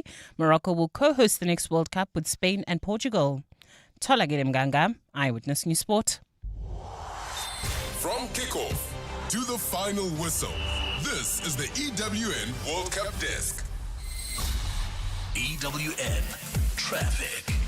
This EWN Traffic is brought to you by Outsurance. SMS out to 45142 now, and you could save on car insurance. If you don't, ask them for 500 Rand. 4:45, Karabo Charlie, Waterkloof. Yep. Same as before, getting worse? Yeah, I'm afraid getting worse. There's an accident scene, John. This is on the N1 northbound near the Atterbury off-ramp, causing about a 30-minute delay all the way from John Foster. Bryanston traffic heavily backed up, but on the N1 southbound from Rivonia Road to Malibongo Drive. Midrand traffic also congested, heading towards Centurion. N1 northbound from the between to change all the way to New Road, and in Alexandra, traffic pressure N3 northbound from London Road to the between to change. If you come across any other traffic issues, kindly WhatsApp us on 072-702-1702. There's more EWN on air, online, and on the EWN app. Clever excuses for being late, number 94. I ran out of petrol and had to push my car to the petrol station. Fortunately, with the Outsurance pointsman on the roads, you no longer have to come up with creative excuses for being late. The Outsurance pointsmen have been easing traffic congestion so we all get to where we need to be quickly and safely for the past 20 years. With Outsurance, you really always get something out. In partnership with 702, Outsurance is a licensed insurer in the FSP. You're with John Perlman on 702. Let's walk the talk. 13 minutes to 5. Tolakele, just a couple of quick things around football before we get into something else. On the thing that people pretend to understand but don't, Henry John says the offside rule. Some might say that that's nowhere to speak about referees, but I think he's talking about fans. Then I've got two questions for you. The 1,900 odd rings, 1,960 something, I think. 1,996. I knew there was a 6 in there. Please don't tell me they are identical to the rings the players get. They are. I think the only difference would be the players would get an inscription of the World Cup dates, but you as the fan get like the ring exactly the same way. That's over the line. I get it that you can buy a shirt that says the name of your favorite player and it's an exact replica. That used to never be a thing. And that's a line that got crossed for reasons of commerce, but it's become, I'm happy with that. I can't go and buy, at the end of the Olympics, are they going to sell a limited edition Olympic gold medal to the public? And you pick your event, say, I've also got a medal that says men's 100 meters. Too far. You? I mean, am I overreacting? I think this World Cup has really shown like the purest football fans like certain things just to be for the players because they've really earned it and they've worked hard at it. And then, we can buy little things, but we prefer the memory to live on because the worst thing in 4 years' time, there's going to be someone who tries to put up that ring on auction so they can be a millionaire. Just let the 30 players that will get the ring, let them enjoy the ring. Oh, my goodness. Okay, well, hopefully the people who buy the rings are not going to be there when all the fireworks go off and they're going to want to be in the winner's picture. And then a much simpler question. Who wins Sunday?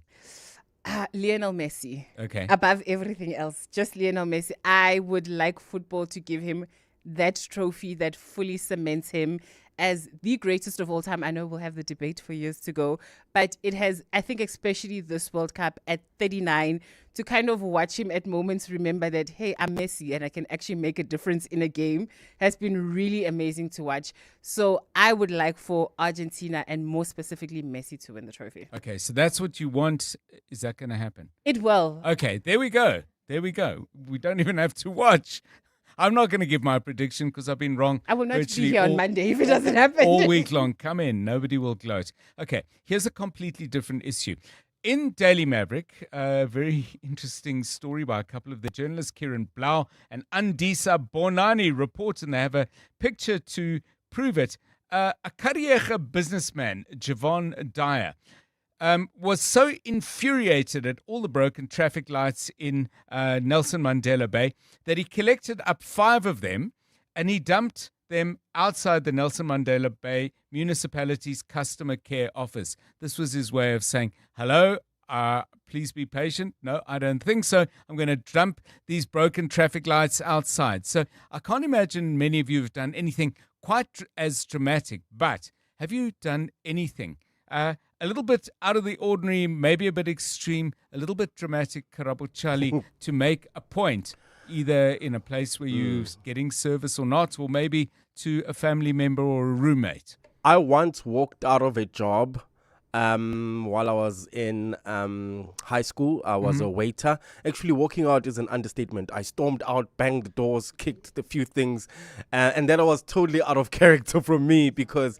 and I think I wouldn't have done that if I really needed the job. I was in high school, so I was just doing pocket money. So what happened is that I got an order completely wrong. Yes. And it was a table of 7, and they ordered exactly the same thing. Instead of chicken schnitzel, I gave them beef schnitzels, and the manager was like shouting at me, like saying, why did you get this? And I was telling him, you won't talk to me like that. I don't need this job. Snap, snap, snap, and then I stormed out. Okay. And it was not partially my fault. I mean, partially it wasn't my fault, but also the customer's fault because they were not specific if they wanted the chicken schnitzel or the beef schnitzel. So I just automatically thought they wanted the beef schnitzel. Yeah, but you certainly made your point in a dramatic way. How about you, Tolakele? Have you ever taken it to the edge there? Mine is the opposite. I've walked out because they were taking too long with our food and the restaurant wasn't even that busy for me to be waiting 30 minutes for a drink. For a drink. Yes. That should be the simplest thing. So we knew that the minute we waited 30 minutes for the drink, the food was going to take even longer.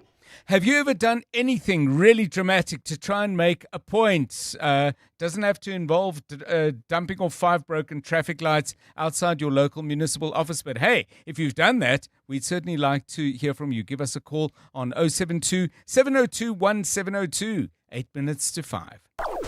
Randall's One Song on 702 Drive with John Perlman. 702 Drive with John Perlman.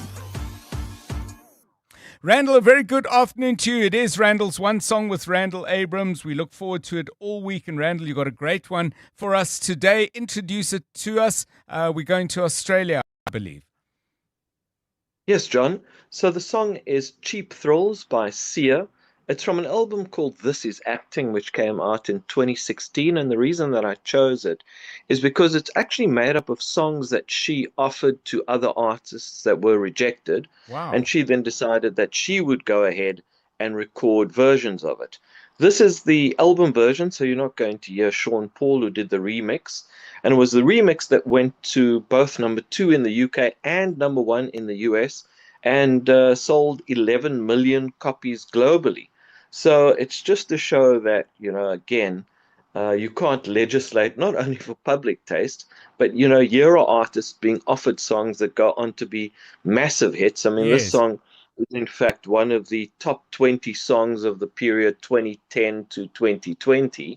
And as I say, these are songs that were rejected. Yeah, it's a wonderful concept for an album. Let's take a listen then to Cheap Thrills. Whoever rejected it, if it was you, start kicking yourself. Well, maybe you've already done that. Here's Sia.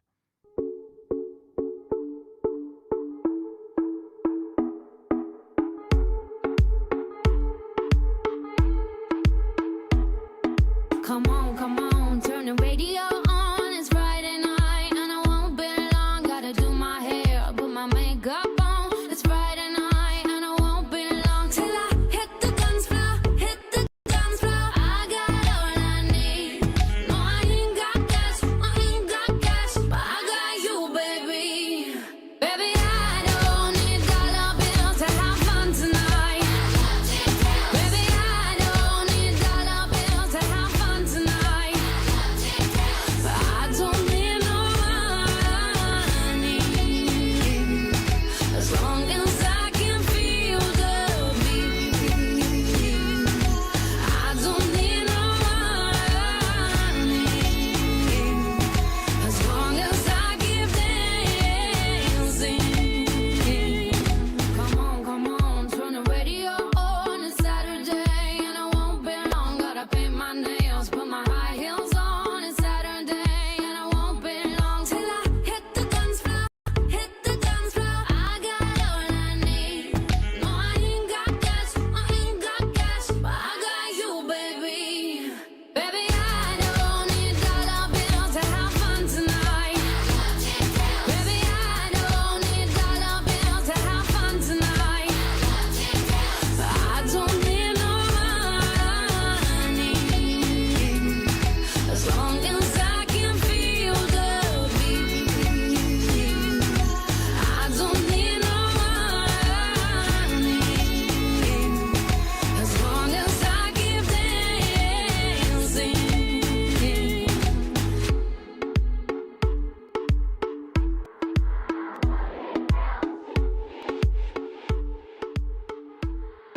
Yeah, I think that's a terrific track. Randall originally offered to Rihanna, which she decided she wasn't going to do. That would have been for the Anti album, Rihanna's that is, that came out in 2016.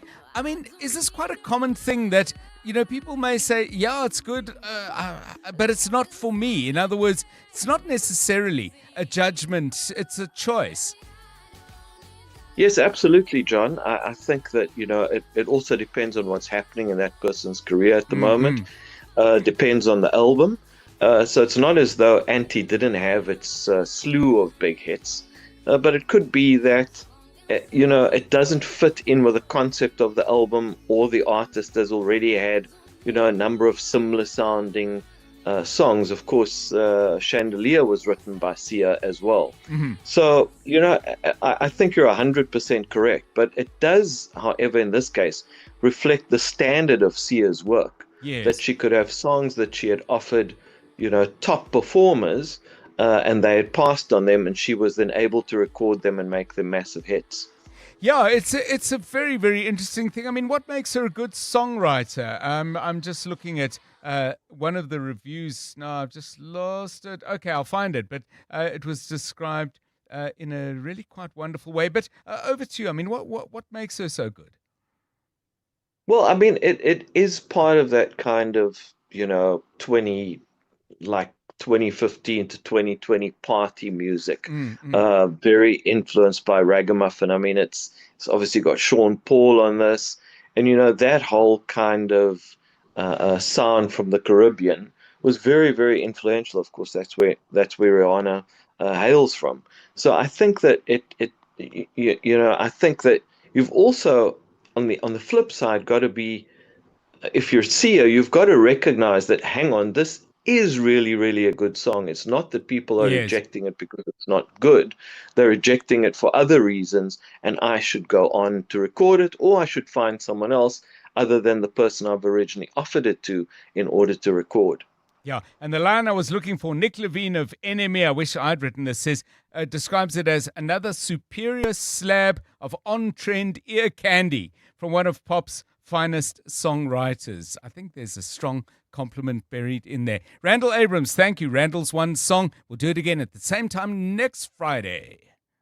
Aubrey Masango. Weekday evenings. 8 to midnight. I was incensed when I heard that 43 young boys had died in this year's winter initiation. This should be something that shuts the country down. We have 23 kids who died last year. All of them prepubescent children. They died because they were eating discopas. No one is talking about them because they are a constituency that doesn't really matter, you see. And everything we do is not about some real principles. It's about how expedient it is politically. Aubrey Masango. 8 to midnight on 702. 702. Joburg, it's time to show up for our city. On Sunday, 26 July, join thousands of Joburgers for the 702 Jozi My Jozi Walk the Talk, proudly partnered by Standard Bank. Walk through the heart of Johannesburg, celebrate its rich history, and experience the exciting growth taking place in the CBD. As a committed partner invested in the future of our city, Standard Bank invites you to be part of a movement helping to build a stronger, safer, and more vibrant Jozi for generations to come. Register today and take part in the walk that brings Johannesburg together. The 702 Jozi My Jozi Walk the Talk, proudly partnered by Standard Bank. Be in it to win it with Hollywood Bets and Playtech. 1.5 million rand in cash and a Haval Jolion Pro are up for grabs. Bet 2 rand or more on slots, 10 rand or more on crash, and 50 rand or more on live casino games. Slots such as Mega Fireblaze light up the reels. Cash it and kick it make multiplier magic, while adventures in Wonderland Live bring fantasy to life in live casino. Competition runs until 31 July. Bet now. T's and C's apply. Hollywood Sportsbook is a licensed betting operator. No persons under the age of 18 years are permitted to gamble. Winners know when to stop. South African Responsible Gambling Foundation toll-free counseling line 0800 006 008 or WhatsApp help to 076 675 0710. We asked rugby legend Francois Steyn what he thinks of the all-new Toyota BZ4X. France, would you say the BZ4X is a rugged all-wheel drive SUV? Yeah. Cool. Was the acceleration and handling good? Yeah. All right. So you think the BZ4X can handle South Africa? Well, there you have it. The all-new Toyota BZ4X, an all-wheel drive battery electric SUV made to handle South Africa. The BZ4X. It just got real. This is EWN. Two SANDF soldiers died during an anti-illegal mining operation, and high-profile arrests in connection with the 14 million rand precious stones case underway. A very good afternoon. I'm Monkey Zikoko. Gauteng Deputy Police Commissioner Fred Kekana says today's joint operation with the South African National Defence Force in Florida west of Joburg was an intelligence-led and meticulously planned operation. Kekana was speaking at the abandoned CRD Cane mine this afternoon, where 2 SANDF soldiers died after falling into a vertical shaft during the operation earlier today. Now, he's described the incident as a tragic, or rather described the incident itself as tragic and expressed his condolences. We cross live now to our reporter Nkoskona Malingamnisi, who is at that scene. Nkoskona, authorities have now briefed journalists. What was the outcome? Mongezi, police say this was not a spontaneous operation. They in fact say it was an intelligence-driven mission carefully planned as part of Operation Prosper, which targets illegal mining activities. Deputy Police Commissioner in Gauteng, Fred Kekana, says while police and soldiers are not specifically trained for underground operations in abandoned mines, members were equipped to enter the tunnel in pursuit of suspected illegal miners. He says one soldier fell into a vertical shaft while giving chase. A second soldier attempted to rescue the first, but also fell into the shaft and both died. Kekana says despite today's tragedy, security forces remain committed to continuing operations against illegal mining in the area. No, definitely we are coming back, and condolences to our colleagues. And based on that, those who will still come and continue to do illegal mining here, they will not get any opportunity again. We are coming back, and I can tell you, we are going to clean this whole place. Now, Mongezi, as night falls here in Florida, the bodies of the 2 soldiers have been removed from the scene. A heavy police presence remains, with officers continuing to secure the area. For Eyewitness News, I am Nkosikona Malingamnisi, reporting live from the west of Johannesburg. Let's stay with developing stories this hour. The Independent Police Investigative Directorate has arrested witness K in connection with the theft of 14.9 million rand worth of precious stones. The surprise raids are taking place in Alberton on the southeast of Joburg. Now, the case against some of the accused sat at the Johannesburg Magistrates Court yesterday, where 3 suspects appeared on charges of robbery. 2 of the 3 were each granted bail of 5,000 rand bail, while the NPA dropped the charges against the third. Let's cross live now to our reporter, Dimakatso Leshoro, who is currently in Alberton. Dimakatso, take us through what is going on now. Mongezi, I'm here outside a residence in Reinhardt, Alberton, where police are today executing the last 2 outstanding warrants of arrest in the alleged 14.9 million rand precious stone robbery case. This comes after this week's court appearance where charges against Etienne van der Walt were withdrawn, while Adrian McKenzie and Kesha Lee Stolz were each granted bail of 5,000 rand. Police have already arrested the JMPD officer known as Witness K. Journalists and officers are now outside the home of what we suspect is suspended EMPD Deputy Chief Julius Mkhwanazi to execute the second warrant of arrest. Police are currently waiting at the property for his arrival. Dimakatso Leshoro, Eyewitness News, Alberton. Let's turn to this now. The Madlanga Commission has continued to hear evidence about police discrepancies and bungling of a major drug bust involving cocaine with a street value of over 200 million rand. In June 2021, police confiscated more than 540 kilograms of cocaine from a container at a depot in Durban. The cocaine was stolen a few months later from a Hawks storage facility, with allegations that police officials may have colluded with drug cartels to execute the theft. KZN-based officer Mbongeleni Mpangase has been testifying at the commission. Tabiso Goba has been listening in. In June 2021, Warrant Officer Mbongeleni Mpangase was one of the first officers to respond to the tip-off about a container carrying a large consignment of cocaine at a depot in Isipingo. What followed afterwards was a comedy of errors, with the crime scene not being secured, the drugs not being stored in evidence bags, incorrect police diary entries, and the cocaine being moved to a facility more than 100 kilometers away from where the bust took place. Mpangase, who was at the heart of all the decisions, says he was just following orders from his superiors. However, Co-Commissioner says Sibaloyi did not buy that. It's not a satisfactory answer to say, well, we were all there, we were all going to write statements and we would have fixed this in the statements. Your statements contain falsehoods or misrepresentations, in fact. I hear you, Commissioner, but what I can say, what I put there was what I could recall. Mpangase has conceded mistakes were made in the handling of the drugs. However, he says there was no criminal intent in his actions. Thabiso Koba, Eyewitness News. And in Iran, it says that deadly U.S. strikes overnight hit an airport, a railway station and 2 bridges in the country, killing 3 people.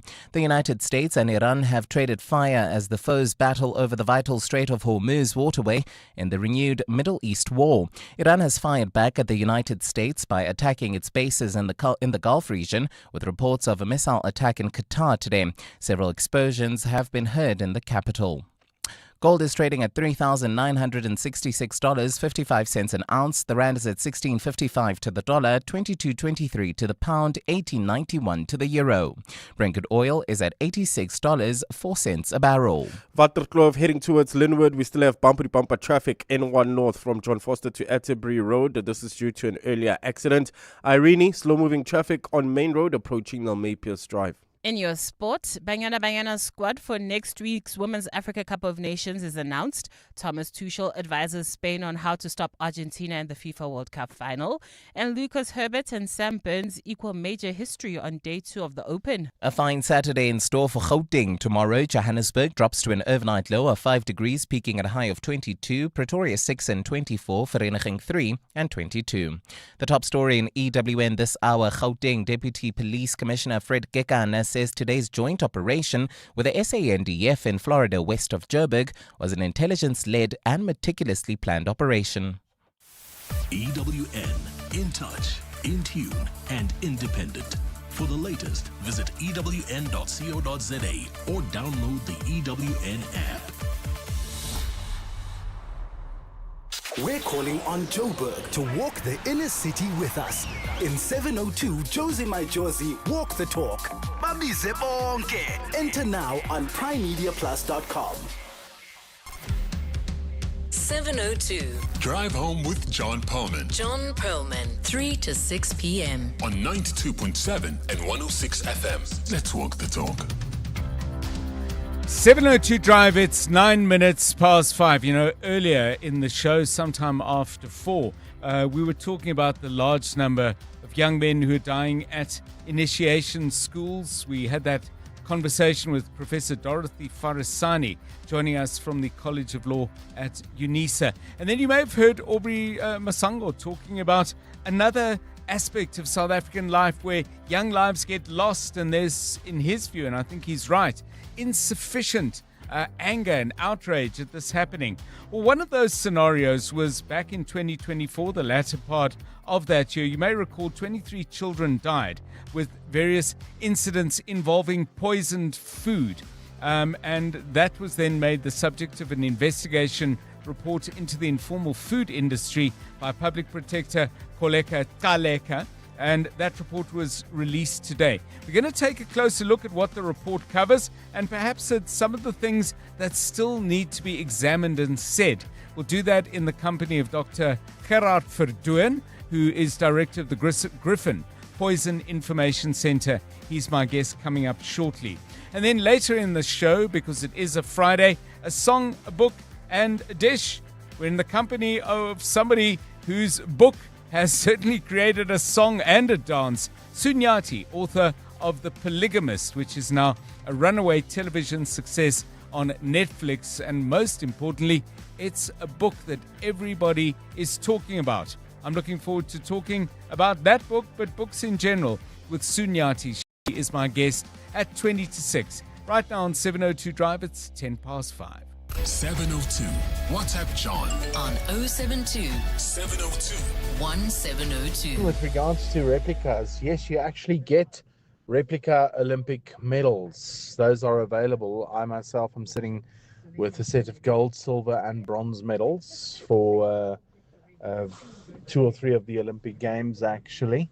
You can buy them online. Obviously, it's not real gold, it's not real silver or real bronze, but its exact replicas are, for example, the Olympic Games. That is available. So you can actually buy those.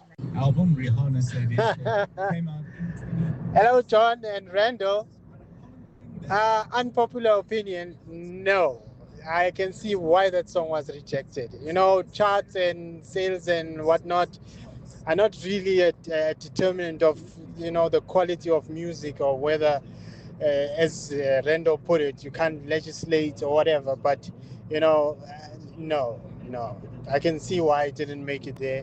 And, you see the thing with charts and those kind of things, all kinds of stuff gets put on there, and awards get given to people, and endorsements and marketing. One rapper once said, nobody's as good as me. They just have better marketing schemes, and no, I can see why it didn't make it there. And I don't think it should have made the cut anyway. I can see why Rihanna rejected that. No. Yeah, I don't know who the rapper is who said nobody's as good as me, but everyone has better marketing. Yeah, possibly there may be a tale in that particular thing. Yeah, interesting points though made about perception and excellence and the relationship between the two. Please do give us a call on those issues or any others. So yeah, I can feel if you hear a hissing sound, that's the pin that was just stuck in my outrage, saying, for example, you can't get a replica Olympic medal until Etienne called in and said, yep, you can. 7:02 drive. It's 13 minutes past 5. EWN Traffic. So, Karabo, this EWN Traffic is brought to you by Outsurance. SMS out to 45142 now, and you could save on car insurance. If you don't, ask them for 500 Rand. But before you go out onto the roads, Lunga has a question for you. Okay. And he says, Karabo, chicken or beef? Definitely beef. There we go. Well, you had the opportunity to walk out with 7 beef schnitzels. How are the roads?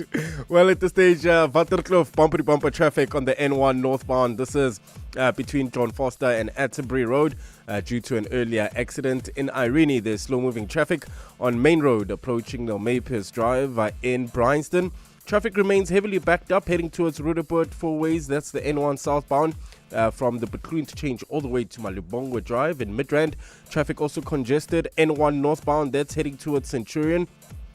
Between the Betlu interchange and New Road in Alexandra. Traffic pressure N3 northbound from London Road to the Betlu interchange in Bedfordview. Also accident seen N3 southbound near the Haldenays interchange, still causing about a 20-minute delay all the way from Marlborough Drive. Meadowbrook, this is in Edenville. Expect some delays on Edenville Road between the N12 and the R24. Benoni Boksburg, traffic sluggish on Atlas Road.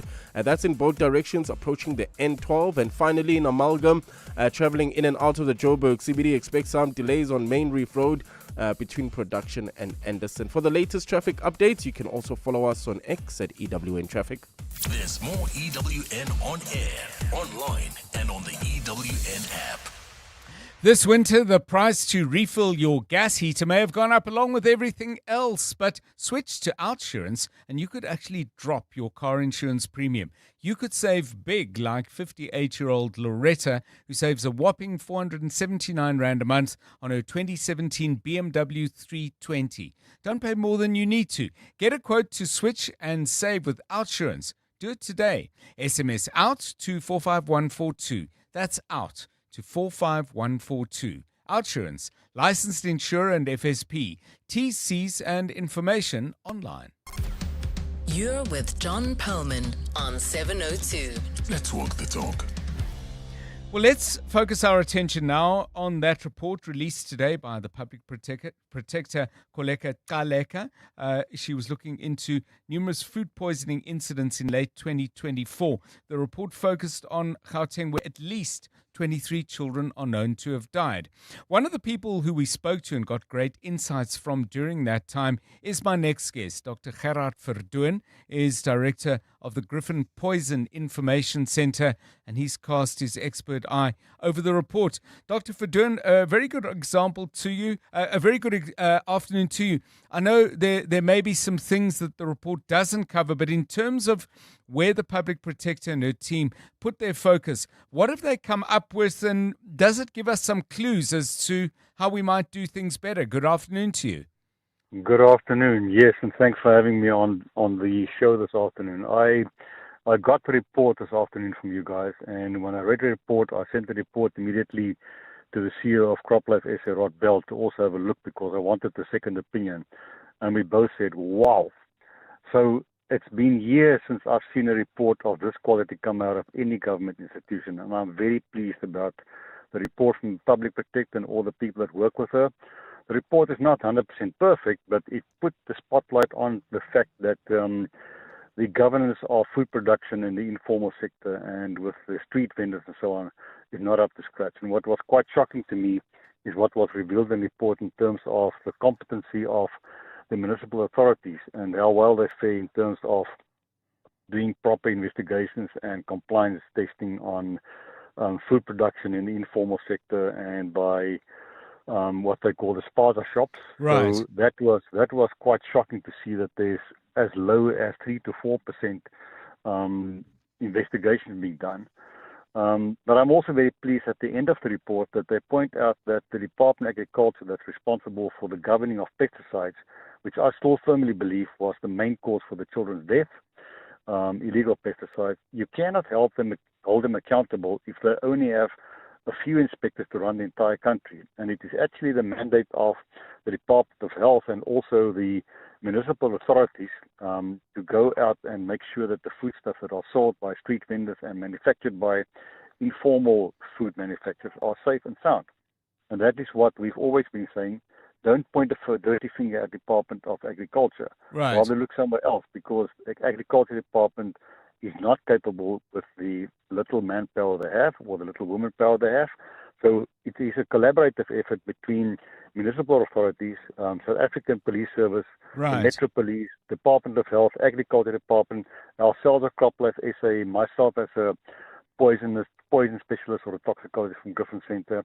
And they also said there needs to be a really upskill of people, and there needs to be protocols to be followed, and they need to go out and make sure that these sites are properly investigated, that legitimate people, in other words, not undocumented foreign nationals, are manufacturing the food, and that everybody is properly governed by proper inspections and by inspectors who know what they do.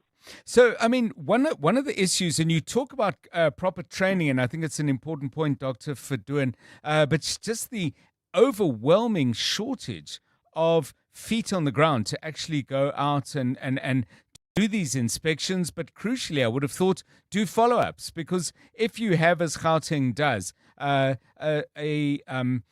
staff capacity in this area, and they're called environmental health practitioners, of around 30%, the chances that you can do anything other than visit once must be very, very low. Isn't the follow-up the crucial part where somebody says, John Perlman, you're over the line, and I'll be back in 2 weeks to see if you fixed it? Sure, I agree with you, because what I did now in Joburg, where I live, in Port Elizabeth, I've been hammering my colleagues here from the Department of Agriculture that are actually very good partners of CropLife to go out and start clamping down heavily on the street vendors to sell all these things like the turbifos and all the Chinese remedies that are illegal in the country, and including Aldicarb. And when I went out to Kariga about a month ago to try and buy these legal pesticides, only one person there was able to offer me the turbifos. So I could see a definite improvement, because somebody said, okay, let's go for it, because my colleague Dalbert Botha from Agriculture Department went out there, he engaged the Metro Police there, and there's a Lieutenant Colonel there who got all these people together, and they did a proper sting. And that's what you need to do. You need to hammer them time upon time upon time until you get nothing illegal on the streets. So even if you're understaffed, if you're only 30% staff and you go out in the region, let's say like Orlando in Soweto, and you go and you talk to the people, don't arrest them. Just warn them about the stuff. I think the educational thing is more important than the prosecutional thing.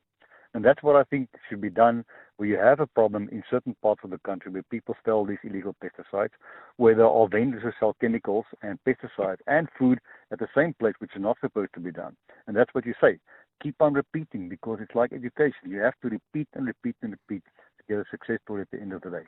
Thank you so much, Dr. Gerard Verdun. Very, very positive words indeed on the quality of the work done by Public Protector Koleka Kaleka and her team in looking at all those deaths in 2024-23 in Gauteng alone. the consequence of eating food that had been poisoned. And the task has been set. I mean, the massive shortage in just the province of Gauteng alone of environmental health practitioners is huge. We're 70% short of where we should be in the province. By the way, if that's work that you do, please do give us a call on 072 702 1702. It's 22 minutes past 5. You're with John Perlman on 702. Okay, let's focus our attention now. The police are out making arrests, all of this flowing out of the proceedings of the Madlanga Commission, a gem theft very much front and center of this particular matter. And Dimakatso Lishoro, our EWN reporter, has been following the activity and the action. Dimakatso, just remind people who, first of all, may not know exactly what's happened and why, and secondly, give us the latest, if you will, please. Good afternoon. Hi, John. So currently we are following police heading to the Germiston police station where witness K will be placed under arrest. They kept there over the weekend to appear in court. On Monday, we expect at the Johannesburg Magistrates Court. So it comes after 3 suspects appeared in court this week. It's in relation to the stones that were allegedly stolen or, where the EMPD officials, a JMPD official and a security guard business owner went into a property and pretended to carry out an official operation while stealing stones worth 14.9 million rand from Peter Prinsloo. The 3 were arrested just over a week ago and appeared in court yesterday. The charges against the security business owner were dropped, and the other 2, one is currently in the employ of the EMPD, the other one has resigned. They were granted bail of 5,000 rand each. So from yesterday, John, we knew that the 2 arrests were outstanding because from the Madlanga Commission, what we understand is that there were 5 people that were involved there. And indeed, when we confirmed with IPID, who are at the forefront of this investigation, they did mention that there were 2 outstanding warrants of arrest. And in fact, by yesterday had said that the arrest of the last 2 was imminent. And in court yesterday, John, we heard from the affidavits of the 2 who were applying for bail that Mkhwanazi, the suspended EMPD deputy chief, was instrumental.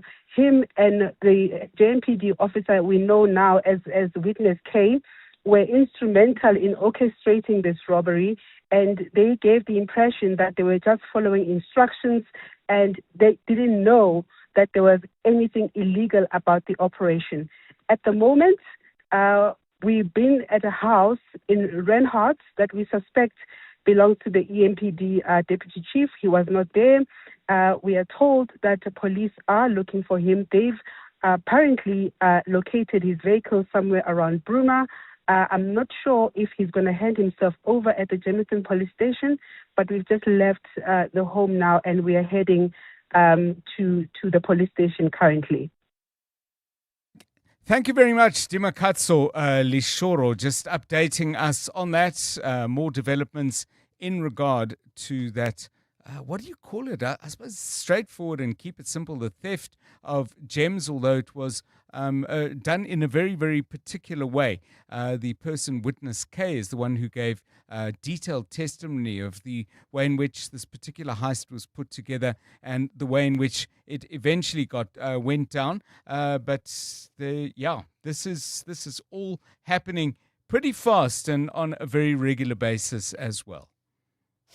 John is on X. At John Perlman. Hi, Tete John. Can you kindly call Moshe Koma, the MMC of Community Safety here in Johannesburg, the EFF AMMC, because I don't know what they're doing about this situation. It's very, very, very clear out of this public protector's report what they must do and what they didn't do.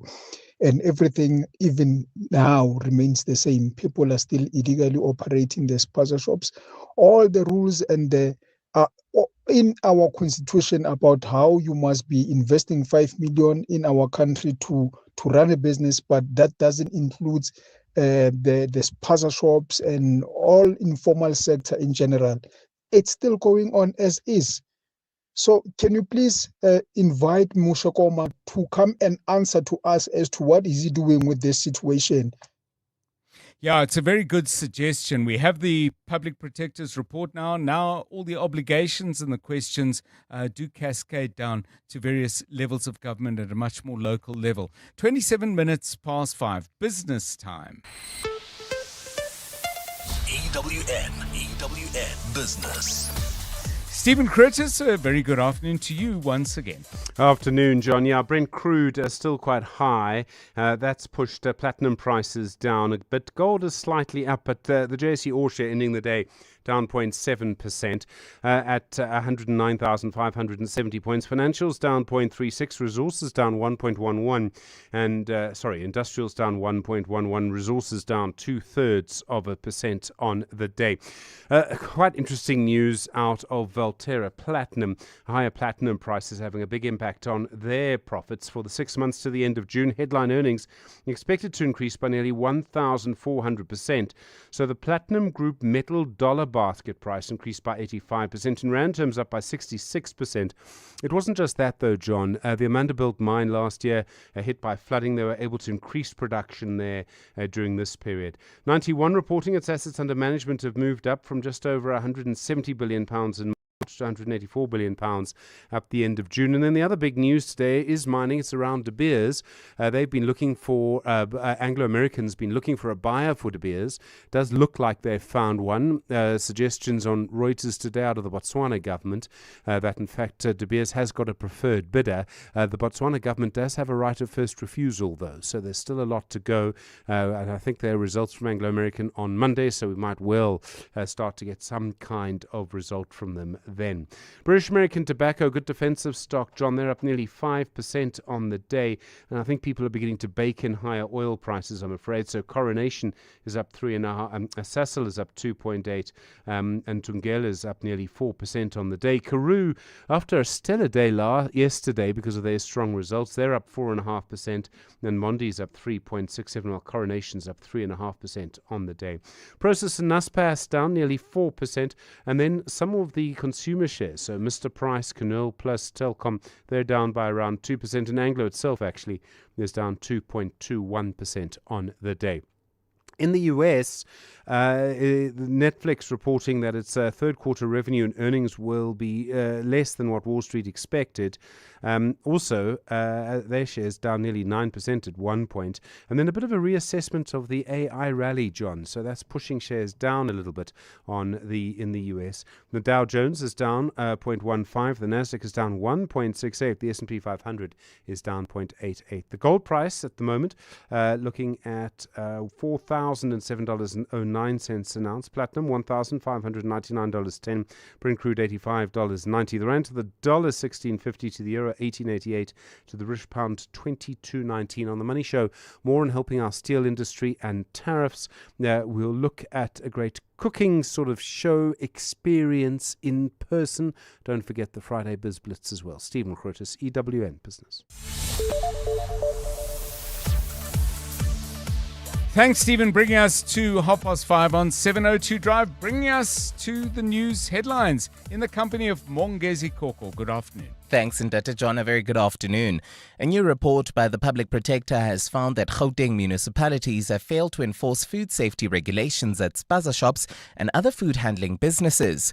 Public Protector Koleka Gcaleka released the report after investigating whether the Gauteng government is adequately implementing and enforcing food safety laws. The probe followed the deaths of several children across the country who are believed to have been poisoned by products bought from spaza shops. The report found that municipalities in the province have not yet prioritized employing environmental health inspectors to ensure compliance with food safety standards. Alpha Ramashana reports. The World Health Organization recommends that there should be one environmental health practitioner for every 10,000 people. However, the Public Protector has found that Johannesburg has just one practitioner for every 20,000 residents. The picture is far more bleak in Eguruleni and Tshwane, where a single environmental health practitioner serves about 43,000 and 47,000 people respectively. Public Protector Koleka Galeka says the state of food safety oversight in Gauteng is dire. The entire province is functioning at less than a third of the required EHP staffing capacity. The government must conform with the World Health Organization guidelines for operational EHP. The Gauteng government and its municipalities will now be given an opportunity to respond to the Public Protector's scathing findings.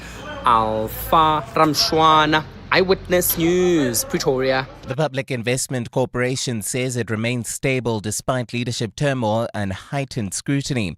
PIC Board Chairperson David Masondo addressed staff at a Cape Town hall meeting, saying he wanted to confront concerns directly instead of allowing what he called misinformation to shape perceptions. Anelita Vandese reports. Masondo defended the precautionary suspension of CEO Patrick Dlamini, saying it is not a finding of guilt. He says the board acted on independent legal advice to protect the integrity of ongoing investigations and fulfill its governance responsibilities. The board chair also addressed the FSCA investigation. Masondo said the board was initially unaware the regulator had requested documents linked to a whistleblower matter. Once it became aware, he says the board immediately provided the documents and committed to fully cooperating with the inquiry. Masondo assured staff investment operations continue uninterrupted and that the PIC remains committed to protecting the retirement savings of millions of South Africans. Anelita Fandese, Eyewitness News. In Cape Town, a family says they are determined to take back their land after being evicted from a property in Constantia. The family maintains they are the rightful owners of the land after being forcibly removed from the property during apartheid. Last weekend, the family was evicted from the Constantia property, prompting the Good Party to intervene. Carlo Peterson has more. Supaika Benjamin Matthews insists the Matthews-Thebus family will move back to Pachasvlei Farm in Groot Constantia after being evicted from the property on Saturday last week. Today, Matthews obtained a court order to return to the property.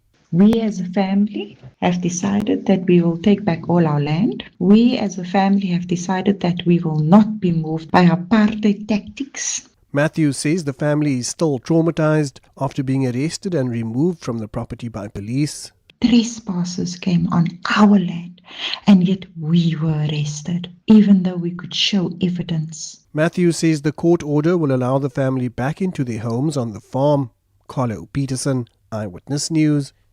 And the UK's next Prime Minister, Andy Burnham, has vowed to give hope back to the British people. He's been confirmed as the ruling Labour Party's new leader and takes over from Keir Starmer, who resigned last month after months of political turmoil, scandal and missteps. Centre-left Labour retains an overwhelming majority in Parliament after the 2024 elections, so the leader of the largest party becomes the country's Prime Minister without new polls being held.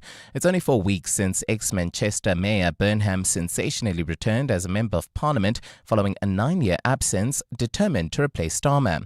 On Monday, he will become the UK's 7th Prime Minister in a decade, with Labour MPs betting Burnham's is the latest, or rather the party's best chance of reining in Nigel Farage's anti-illegal immigration reform UK party, tipped in the polls to win the next general elections expected in 2029. A fine Saturday in store for Gauteng tomorrow. Temperatures will drop to lows of between 3 and 6 degrees and peak at highs of between 22 and 24. Well, at this stage, if you're driving through Alexandra heading towards Germiston, bumper-to-bumper traffic. This is on the N3 southbound between the Petlu interchange and Van Buren. Also, if you're leaving Lenasia heading towards Vereeniging, that's the N1 southbound. There's huge delays. Expect about a 20-minute delay between the N12 and the Garsmeer toll plaza. The top story in EWN, a new report by the Public Protector has found that Gauteng municipalities have failed to enforce food safety regulations at spaza shops and other food handling businesses.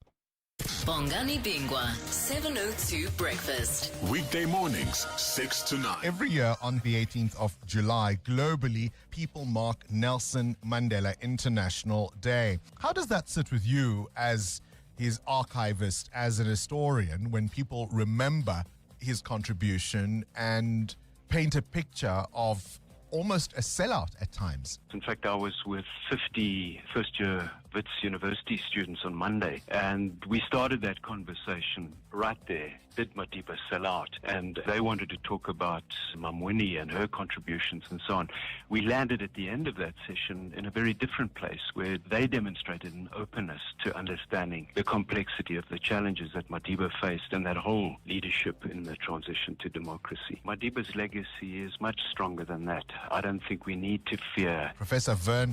Bongani Bengwa, 6 to 9 on 702.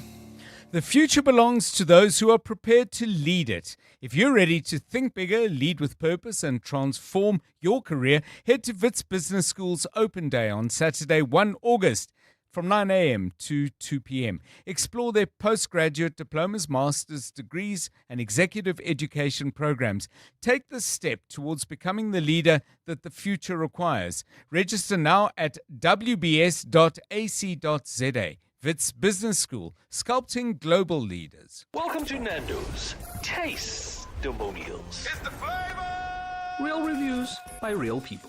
Dolly from Boertesig is vegetarian-ish, with a reputation to uphold. Here's what she whispered about the half chicken and a single side for $1.25. What? I don't eat chicken, but for Nando's, I make the exception. Well, good thing there's a salad on the side for appearances. Of course. Nando's. Oh, what a place. This Friday, 17 July, you could win an estimated 36 million rand total Powerball jackpot. That's a mega 23 million for Powerball and 13 million for Powerball Extra. Catch the live draw this Friday at 9 p.m. on ETV and SABC. You could become SA's next multi-millionaire. The National Lottery. More plays, more chances, more millions. Players must be 18 years or older. Play responsibly. The National Lottery is officially operated by Sizakaya. When it comes to protecting your workforce, trust the workwear brand that has been protecting workers for over 150 years, Sweetall. Sweetall has overalls and uniform solutions for every industry, so your team is safe, comfortable, and ready to tackle any challenge. Visit our Boksburg showroom, shop A1 Atlas Road, Westwood, Boksburg, or go to sweetall.com today.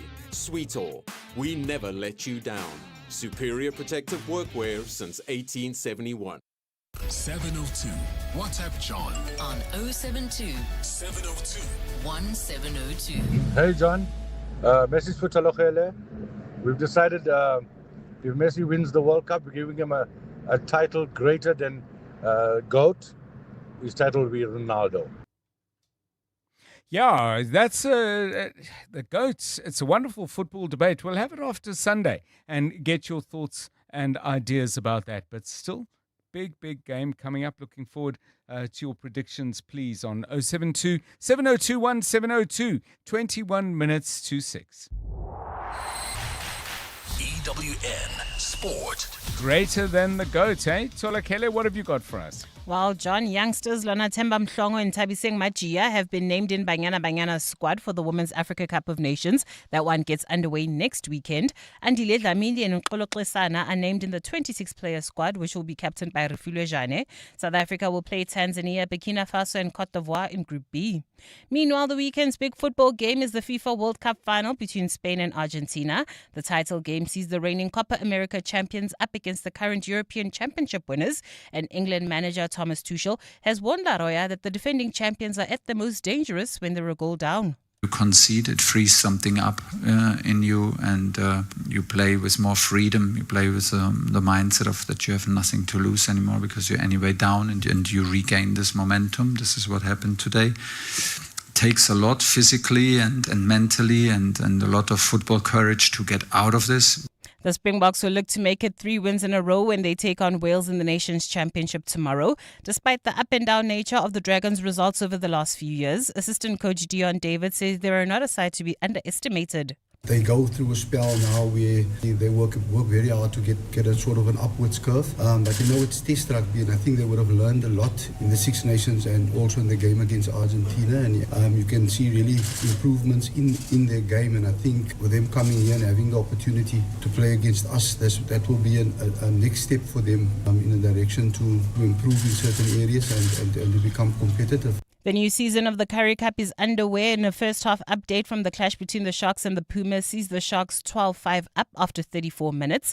Other games this weekend will include the Cheetahs against the Lions, while Boland hosts the Blue Bulls. Springbok forward Kwagga Smith has shared his thoughts on the tournament, which is now in its 88th edition. The last few years have been really interesting. I think a lot of teams like the Pumas and the Griquas stepping up and being able to compete for that title is quite special. I think for young players getting an opportunity playing there is really special because that's where it all started for me. I played sevens and then played Currie Cup in the off season from the sevens, so that's where my career started for the Lions back then. So yeah, it's obviously special watching it, and I think it's going to be a big tournament, obviously building into all of this. And Lucas Herbert and Sam Burns wrote their names into the Open Championships history books as they equaled the lowest ever score with rounds of 62. They matched the feat achieved by Brandon Grace 9 years ago in what is the lowest round ever recorded by a man in any major. Herbert tops the leaderboard on day 2, 2 shots clear of Jackson Saba and Cameron Young. Thalagele Mganga, Eyewitness News Sport. EWN Traffic. Well, a little bit earlier, there was talk of renaming Waterkloof Watergemors, but that's not as bad perhaps now as it was, or is it still a problem out there in Pretoria? Well, it's looking much better, John. I see that accident scene has been cleared. So if you are heading towards Linwood, traffic is less than about a 10-minute delay between Botha Avenue and the Proof Plus interchange. While in Lenasia, south of Joburg, expect about a 20-minute delay. N1 South. N1 South from the N12 to the Grasmere Toll Plaza. Noordgesig heading into Soweto, traffic sluggish. N17 westbound from Nasrec Road to the Soweto Highway, and driving through the Joburg CBD, there's still bumper traffic on the M1 South from Killarney Bends to the Crown Interchange. For the latest traffic updates, you can also follow us on X at EWN Traffic. There's more EWN on air, online, and on the EWN app. You're with John Perlman on 702.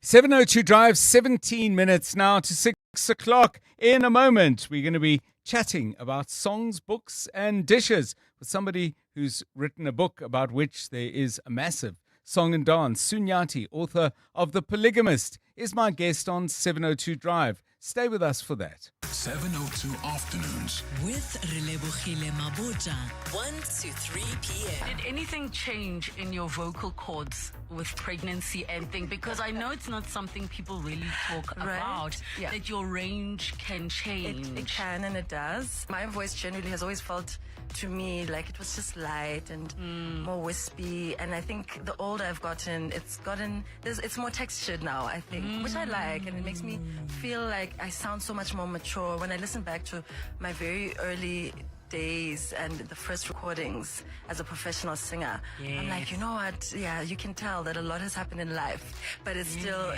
I mean, the essence of it is still what it's always been. Singer, songwriter, Malay. 702 Afternoons with Relebohile Maboja. Let's walk the talk. Remember the first time your soul felt alive, or the last time music moved you so deeply you just didn't want it to end. Excuse me. That feeling is calling you back. You are officially invited to come experience soulful performances from global icons Kamasi Washington, Temba and Africa Mkhize, Nubia Garcia, Ibrahim Malouf, Judith Sapuma, Angelique Kidjo, Ndabo Zulu, Melanie Scholz, Floetry, Tandiswa Mazwai, and 40 world-class acts. 4 incredible stages of the Sandton Convention Centre, one unforgettable experience at the Standard Bank Joy of Jazz. Put it in your diaries, 25 to 26 September. This is Jazz Reignited. Get your weekend pass now via Ticketmaster. You're up before everyone else. You're building something real. Absa Business Banking, powered by Visa, gives you everything you need to get going. Open a business account in 10 minutes. Buy a point-of-sale device for $7.99 and get a credit card all in one place. We get it. Running a business is hard. Your banking shouldn't be. Search Business Starter Pack. Your story matters. Absa is an authorized FSP and registered credit provider. T's and C's apply. This Friday, 17 July, you could win an estimated 36 million rand total Powerball jackpot. That's a mega 23 million for Powerball and 13 million for Powerball Extra. Catch the live draw this Friday at 9 p.m. on ETV and SABC. You could become SA's next multi-millionaire. The National Lottery. More plays, more chances, more millions. Players must be 18 years or older. Play responsibly. The National Lottery is officially operated by Sizakaya. A song, a book, and a dish. On 702. 14 minutes to 6. Imagine this. You write your first book when you are just 13 years old. Later, you write a book that you know really is one that people will want to read. Nobody wants to publish it, so you publish it yourself.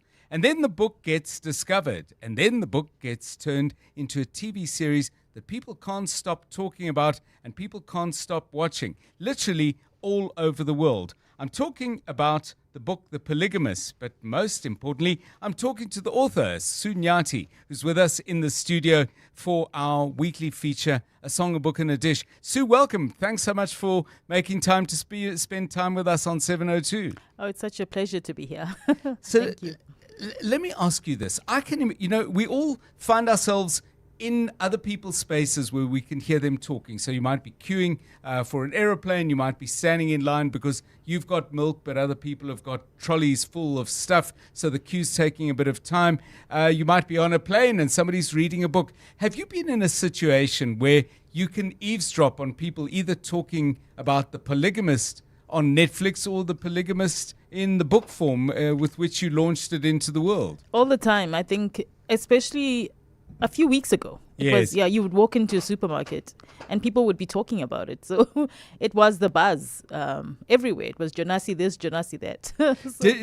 Have you ever been tempted to, and maybe you haven't been able to resist the temptation to say, hey, you know what? I know Jonasi very well. I created him and all the other characters. Or do you just listen in? I just listen in. But now people recognize me. Yes. So, they'll say, oh, that's, people point now, they just come and hug you. So, so I can't, also just, it's not as easy as it was before.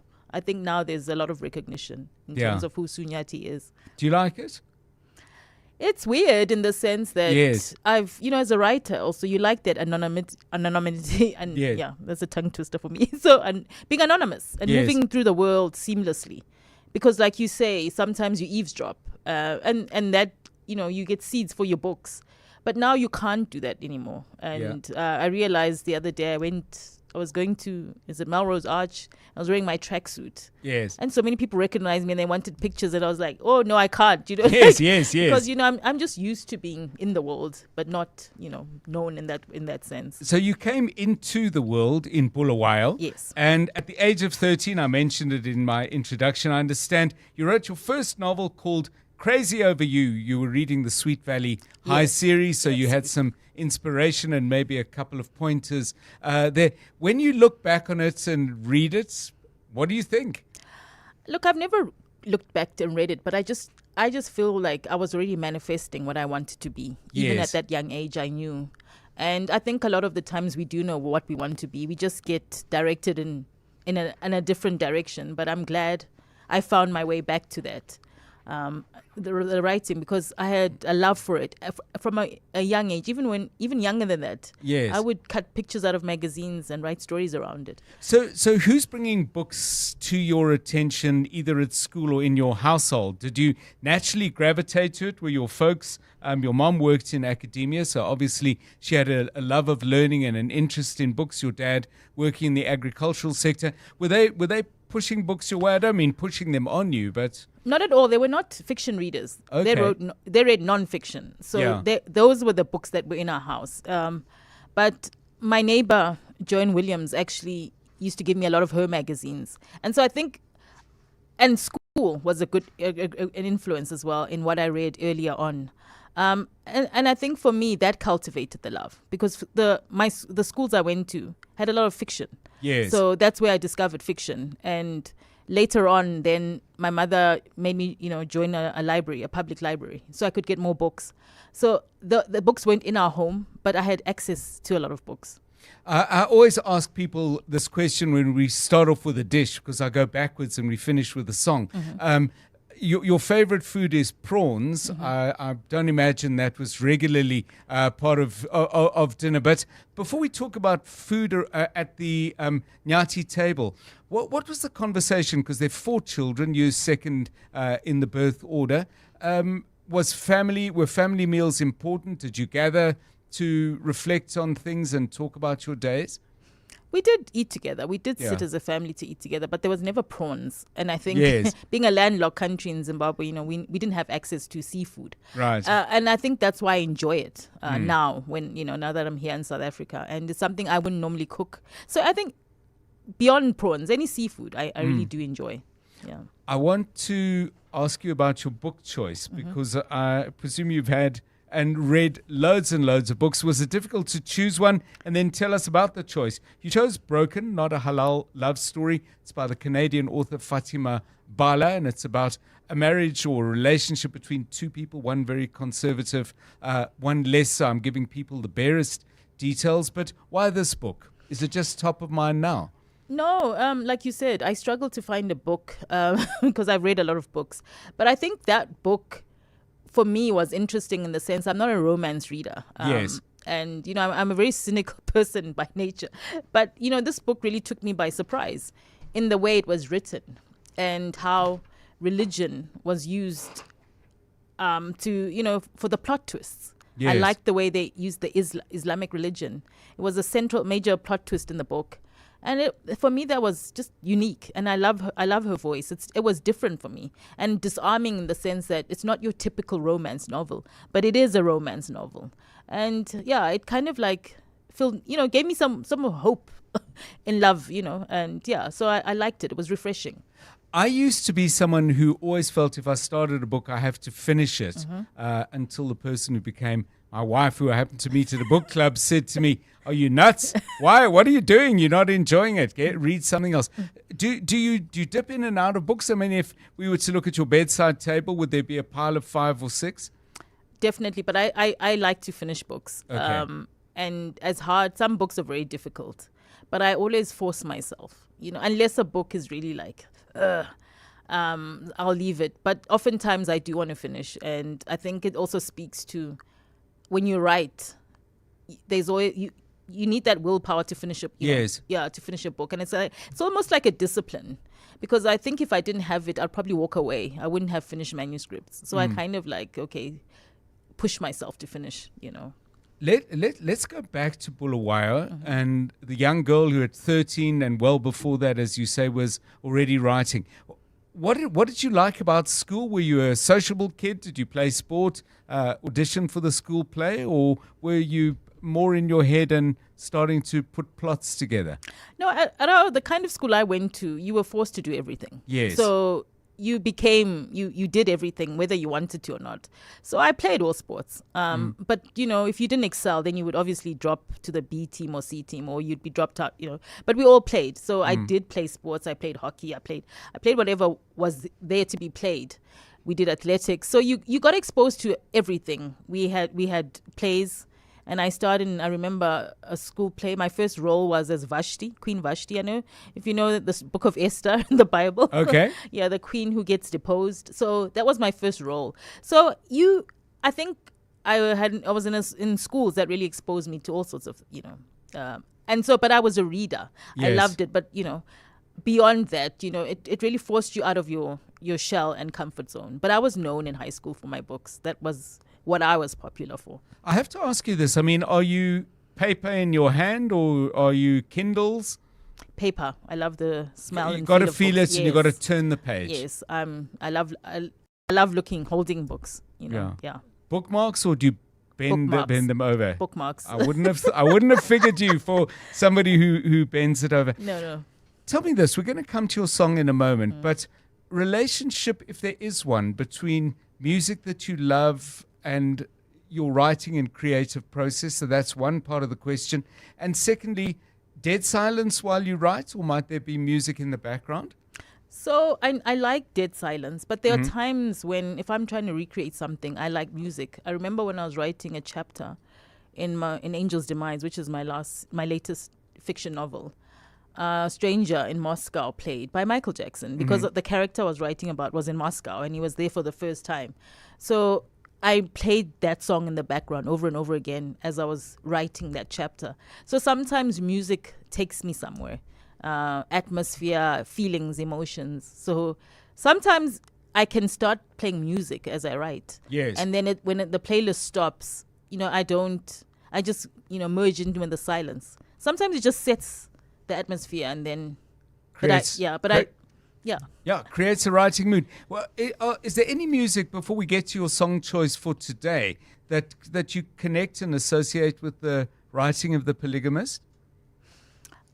don't remember if there was any music when I was writing that book. It was so long ago. I wrote it in 2010, even though it got published in 2012. I don't quite remember what was playing in the background. But yeah, I definitely do have some songs, especially, it just depends on the chapters, I think, that you're writing at the point. You've chosen Michael Jackson from an album that produced one hit after another. Thriller, his 6th album, and some people would say his best. You picked Human Nature. Tell us why.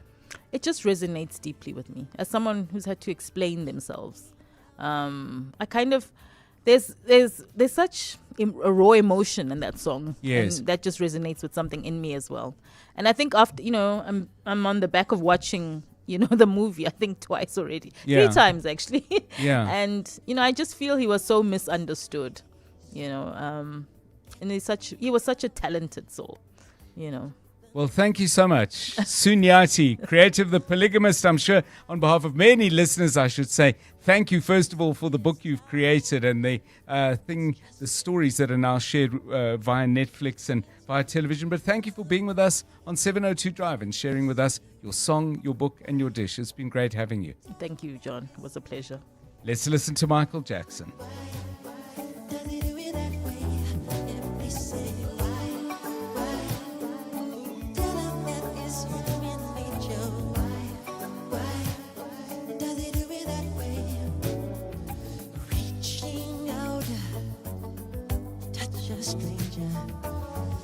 Electric eyes are everywhere. See that girl? She knows I'm watching. She likes the way I stare. If they say why, instead of that is human nature. Why does he do it that way? If they say why, instead of that is human nature. Why does he do it that way? I like living this way. I like loving this way.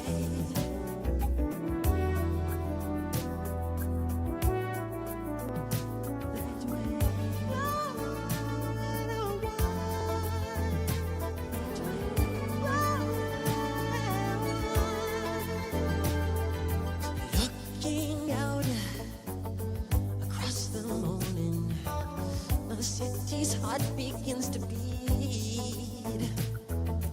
Reaching out, I touch her shoulder. I'm dreaming of the street. If they say why, tell them that is human nature. Why does he do it that way? If they say Off the album that was a complete hit factory, from Thriller, that one that so many of you know, Human Nature by Michael Jackson, the song choice of my guest Sunyati, author of The Polygamist, bringing to an end this week of 702 Drive. We've loved having you with us to join us in a show that was put together by Jonathan Fairburn and Rifue Litsua, making us sound much smoother than we really are. Karabo Malapile. I'm John Perlman. Have a great, great weekend. Good night.